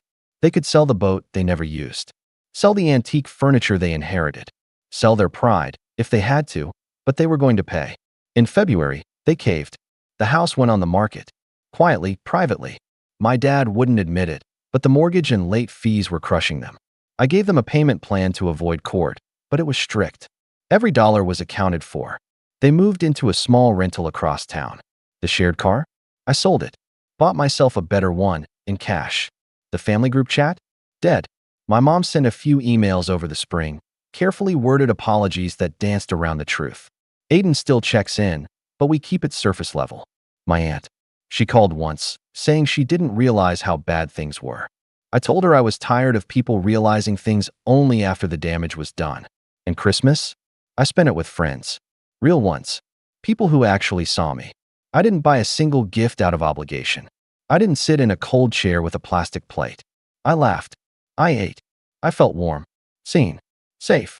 And that night, as I sat by the fireplace, watching the snow fall outside, I realized something. Sometimes walking away isn't giving up. Sometimes it's the most powerful thing you can do. And for the first time in my life, I didn't miss them. Not even a little. My name's Mark, I'm 33, and I've always been the cousin on the fringe. Not by choice, just the way things shook out in our family. My mom passed when I was 12, and after that, Dad sort of drifted from the rest of the family. He was never close with his siblings to begin with, and after losing her, he didn't really have the energy to keep up with birthday parties and Sunday dinners. I don't blame him, but it meant that I grew up a little outside the bubble of our extended family. I was still invited to things, barely. My name would be tacked on at the end of the group text, always sent by someone who didn't realize they were supposed to leave it out this time. You know the type. Still, I always showed up when I could. I'd bring a nice bottle of their favorite drink or a dessert from the bakery near my place that everyone raved about when it was someone else who brought it. I'd make small talk. I'd compliment outfits. I'd ask about jobs and kids. But the truth? I was more like background noise. The family prop that wandered in and out of frame. So when I got an invite to my cousin Ava's engagement party, I was surprised. Genuinely. Ava's always been my Aunt Linda's golden girl, class president, Ivy League, picture-perfect fiancé named Bryce who works in finance and apparently does CrossFit in the mornings because he's disciplined like that. I figured they had their tight circle, their Pinterest-perfect guest list. But nope, there it was, a text from Ava, asking if I could make it. I actually stared at my phone for a solid minute before responding. Then I texted back, wouldn't miss it. Let me know if I should bring anything. She replied with a thumbs-up emoji and a just bring yourself message, which felt warm, if a little rehearsed. I tried not to read too much into it. I spent the next week planning. I even got a new blazer, not fancy, just clean and fitted, something that said, I'm proud of you, without trying too hard. I bought them a gift, a custom cutting board engraved with their names and engagement date, something practical but meaningful. Wrapped it up in silver paper with a white bow and everything. The venue was this semi-outdoor garden spot Ava had posted about on Instagram, fairy lights in the trees, white roses winding up wooden trellises. When I arrived, I could already hear the sound of glasses clinking and low music playing. People were mingling, laughing, hugging. I approached the check-in table. Yes, there was a check-in table where Ava's younger cousin from her dad's side, Mia, was holding a clipboard. She glanced at me, blinked like she wasn't expecting me, and then did this little awkward pause. Oh, Mark.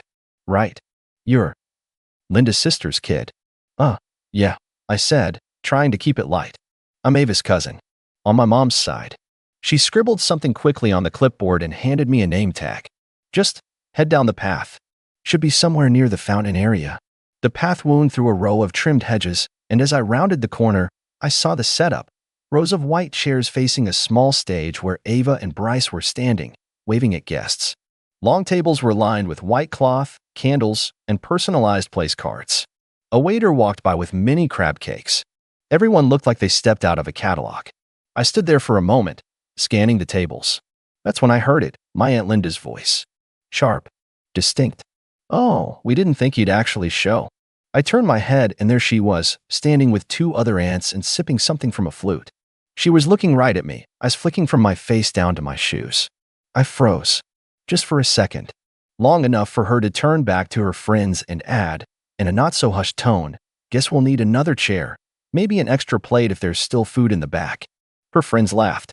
Not loud, not cartoonishly cruel, just the kind of snickering that cuts deeper because it's quiet. Real. I didn't say anything. I smiled faintly, walked a little further into the space, and tried again to find my name. Nothing. Not on the main tables. Not even at the overflow table by the bar where a few high school friends were clustered. There wasn't a single empty seat. I stood by the gift table for a second, clutching the bag like an idiot. The whole setup suddenly felt too perfect, too staged, like I was a background extra who wandered into a scene I didn't belong in. No one waved. No one even made eye contact. It wasn't that they were rude, just busy, laughing, drinking, being family. I placed the gift down gently and walked out. No drama, no speech, no accusations. Just me, walking back down that little path past the hedges, the music fading behind me. When I got to my car, I sat there for a while. Not crying, not fuming, just still. Tired, maybe. Not physically. Just tired of pretending like showing up would ever be enough. That night, I went to my buddy Eric's place. We grilled burgers, drank beer, and watched a movie we'd seen a dozen times before. At one point, his girlfriend asked, "Weren't you supposed to be at some fancy party?" I laughed. "Changed plans," I said. Before I went to bed, I posted a picture of the three of us on the couch, me holding a plate of fries, Eric flipping off the camera, and Jen making some ridiculous face, and I captioned it, "Grateful for the ones who actually want me around." I didn't tag anyone. No dramatic hashtags. Just that. The next morning, my phone was blowing up. Missed calls. Messages. Notifications. The first was from Ava. "Hey, are you okay?" Then Linda. "That post was totally unnecessary, Mark." Then Mia. "You made things really awkward, just for your information." And then a voicemail from my dad's brother, Uncle Tom, who never calls me. His message? "Look, I don't know what happened last night, but Linda's in one of her moods, and now there's talk about how you shamed the family online. Just maybe call someone and explain." I didn't respond. Not right away. Because the truth was, for the first time in a long time, I didn't feel like explaining myself. And that's when I realized this wasn't just about one party. It was about years of being treated like a footnote. Years of being tolerated instead of welcomed.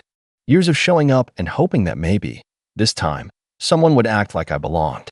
But they never did. And now, maybe they'd finally know what that felt like. I didn't reply that morning. Or that afternoon. I left every message unread, every voicemail untouched. Not out of spite, though I'd be lying if I said it didn't feel a little satisfying, but because I needed to sit with it. With the silence. With the truth that maybe I didn't owe them anything anymore. That evening, I went for a walk. My apartment's in this quiet neighborhood near a small park. I left my phone on the counter and just wandered, hands in my jacket pockets, watching the wind shake loose petals from the blooming trees. And for once, I didn't feel like I had to perform being okay. I just was. When I got home, I finally opened my messages, not all of them, just Ava's. She'd sent 3 in a row. "Hey Mark, I'm so sorry about yesterday. I didn't know there wasn't a seat for you.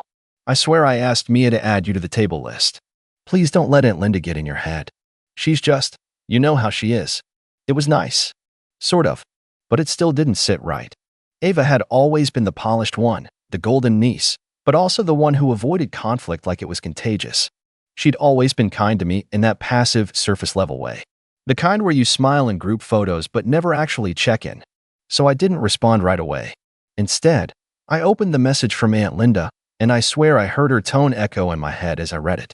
"Mark, I think it's incredibly rude that you would use social media to attack your family when we've always included you. Maybe next time, if you're feeling left out, you should speak up instead of trying to embarrass people publicly." I read that one 3 times, my jaw tightening more with every pass. The nerve of her acting like I was the one who'd ruined the night. Like I had just randomly invented the part where she looked me up and down and mocked me for even showing up. No apology. No acknowledgement. Just blame, as usual. I thought about responding. I even typed out a paragraph, something along the lines of, "Maybe if you didn't treat me like a stray dog who wandered in from the street, I wouldn't have to make any kind of post." But I deleted it. She wasn't worth the energy. The next few days were weird. My cousin Darren texted me a simple, "You good?" which was a surprise because we'd barely talked since he got married. My other cousin Elena messaged, "Saw your post." Honestly, I get it. A few of the younger cousins even followed me on Instagram, like I'd suddenly become interesting now that I stirred the pot. But what really threw me off was the call from Grandma. She rarely calls anymore.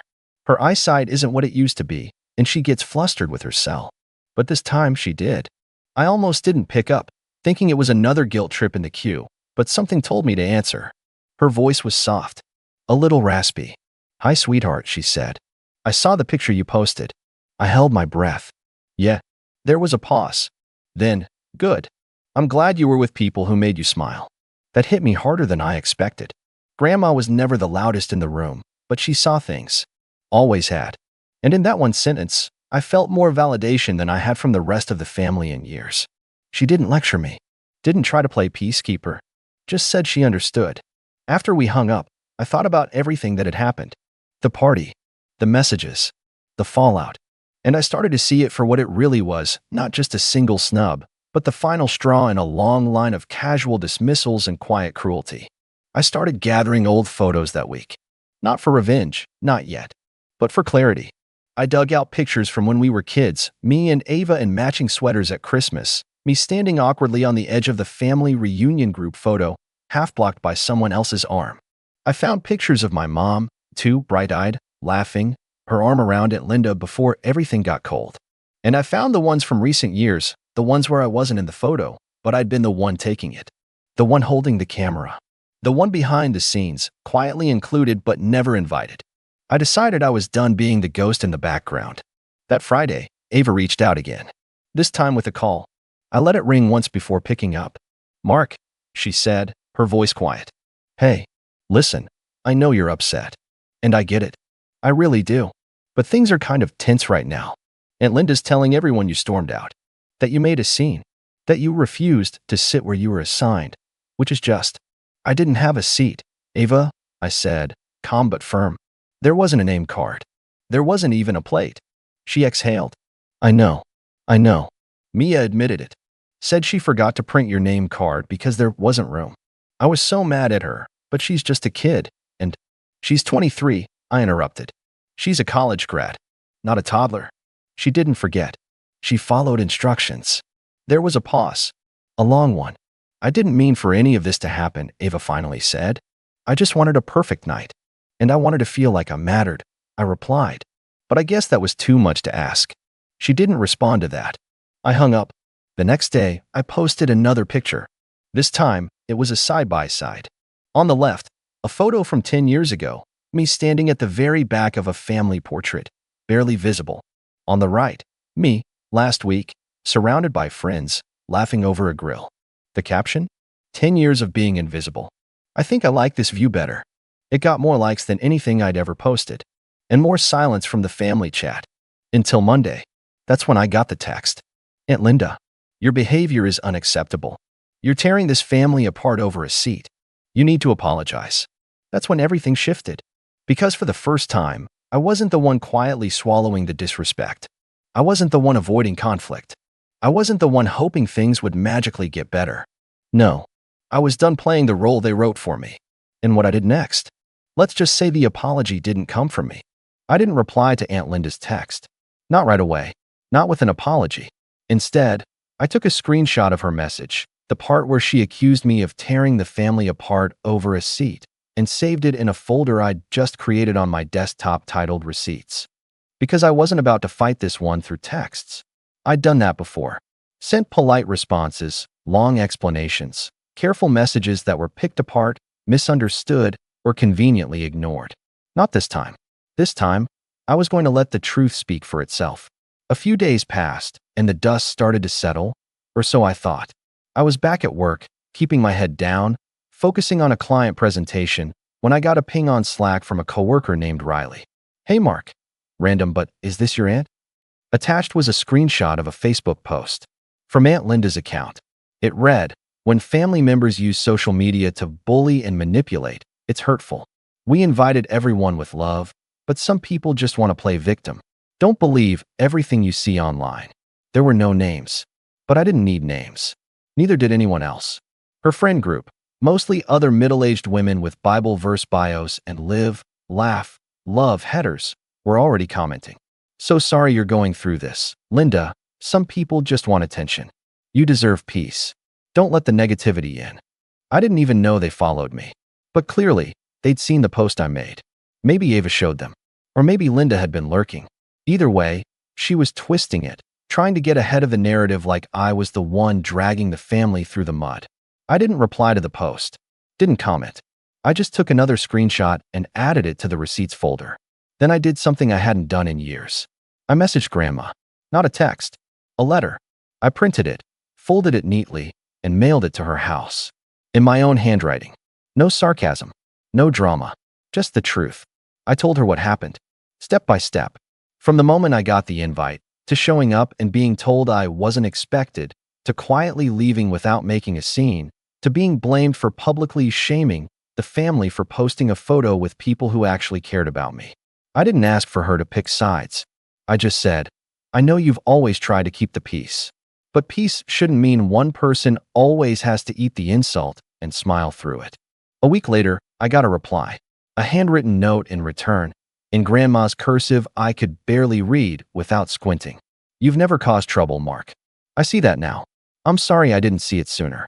You've always been there for us, even when no one was there for you. I love you, and I'm proud of you for standing up for yourself. Visit soon. I nearly cried reading it. But the real twist came not from Grandma, but from Ava. She texted me 2 days later. I didn't know she posted that. I'm so sorry. She's saying horrible things about you in the group chat. I didn't even know there was a family group chat I wasn't part of. Typical. She added. I told her to take it down. She refused. So I left the chat. And so did Elena. That was the first domino. Then Darren texted me. Then Elena. Then my second cousin Ben. They'd all seen Linda's post. They'd all heard her calling me ungrateful and dramatic.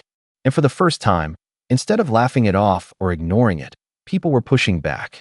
Not because I asked, but because the pattern had become too obvious to ignore. A few even unfriended Linda. That part wasn't supposed to matter, but it did. And then, a message from Ava again. Bryce and I are doing a small wedding. Just immediate family and a few close friends.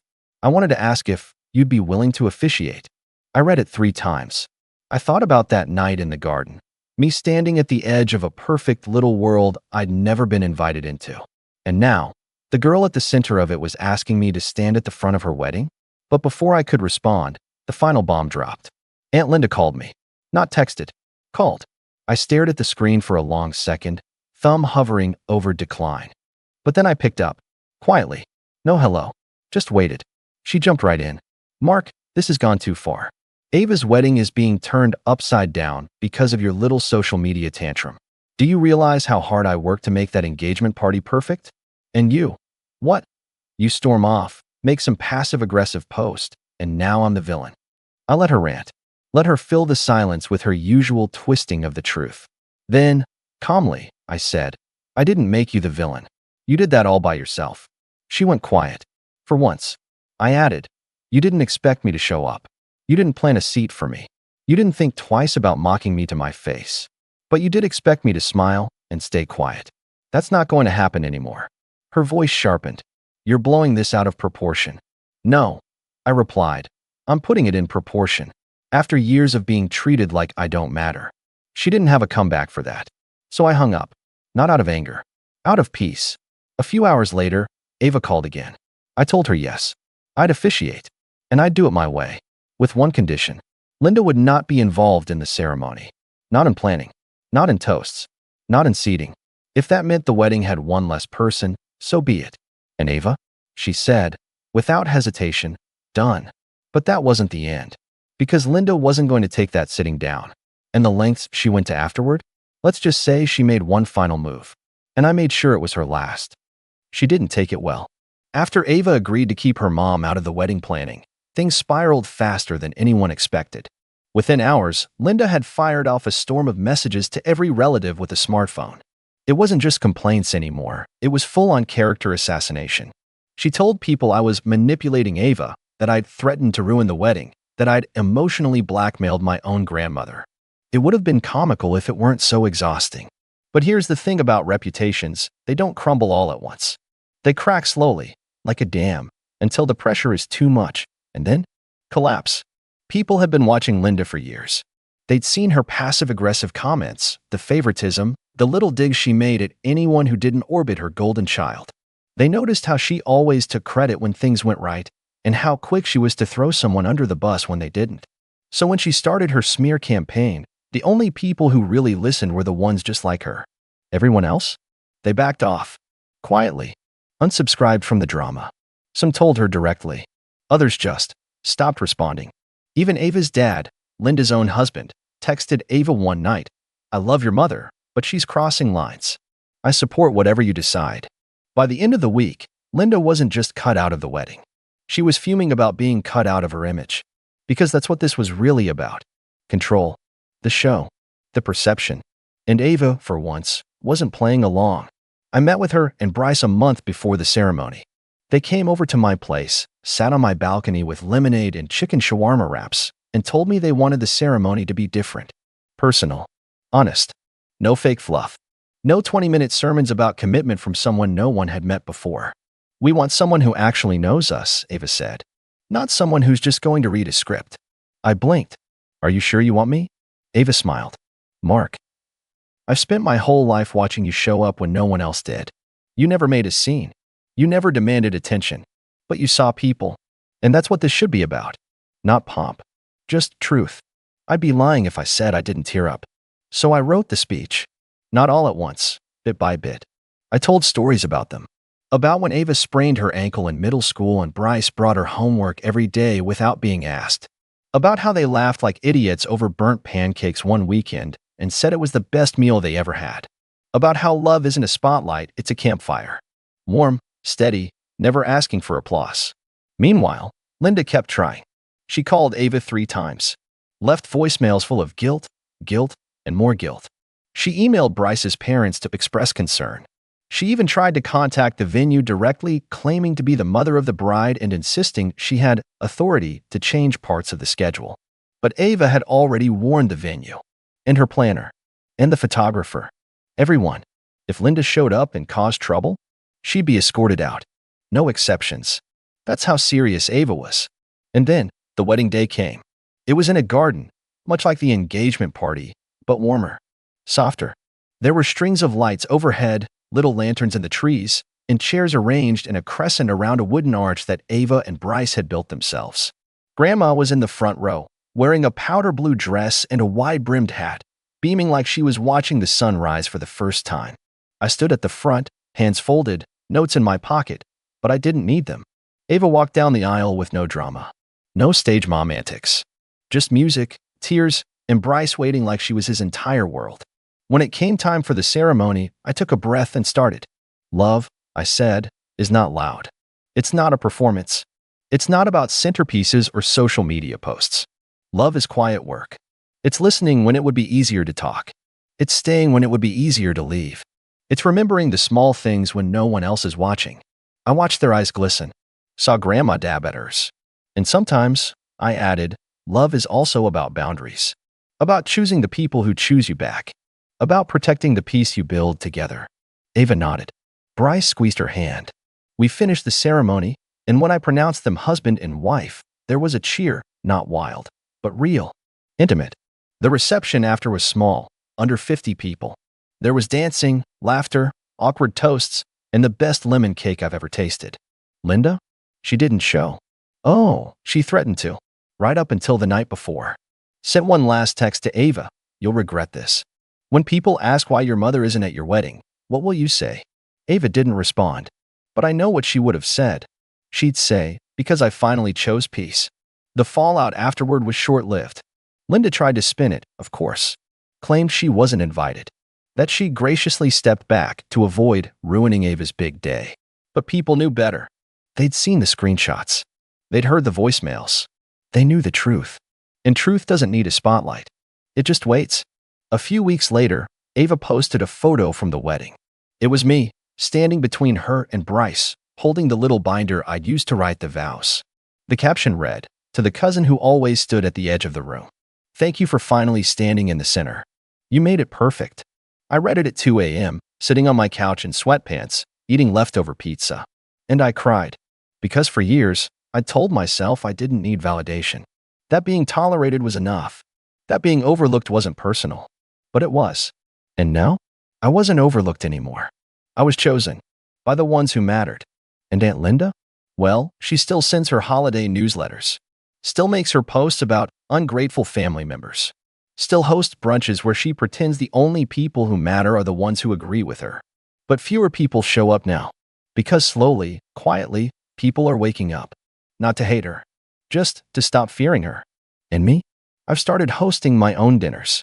Just a few friends, a couple cousins, grandma when she's up for it. No head table. No hierarchy. Just people who make space for each other. And this time, I always make sure there's a seat for everyone. Especially the ones who were once told they weren't expected.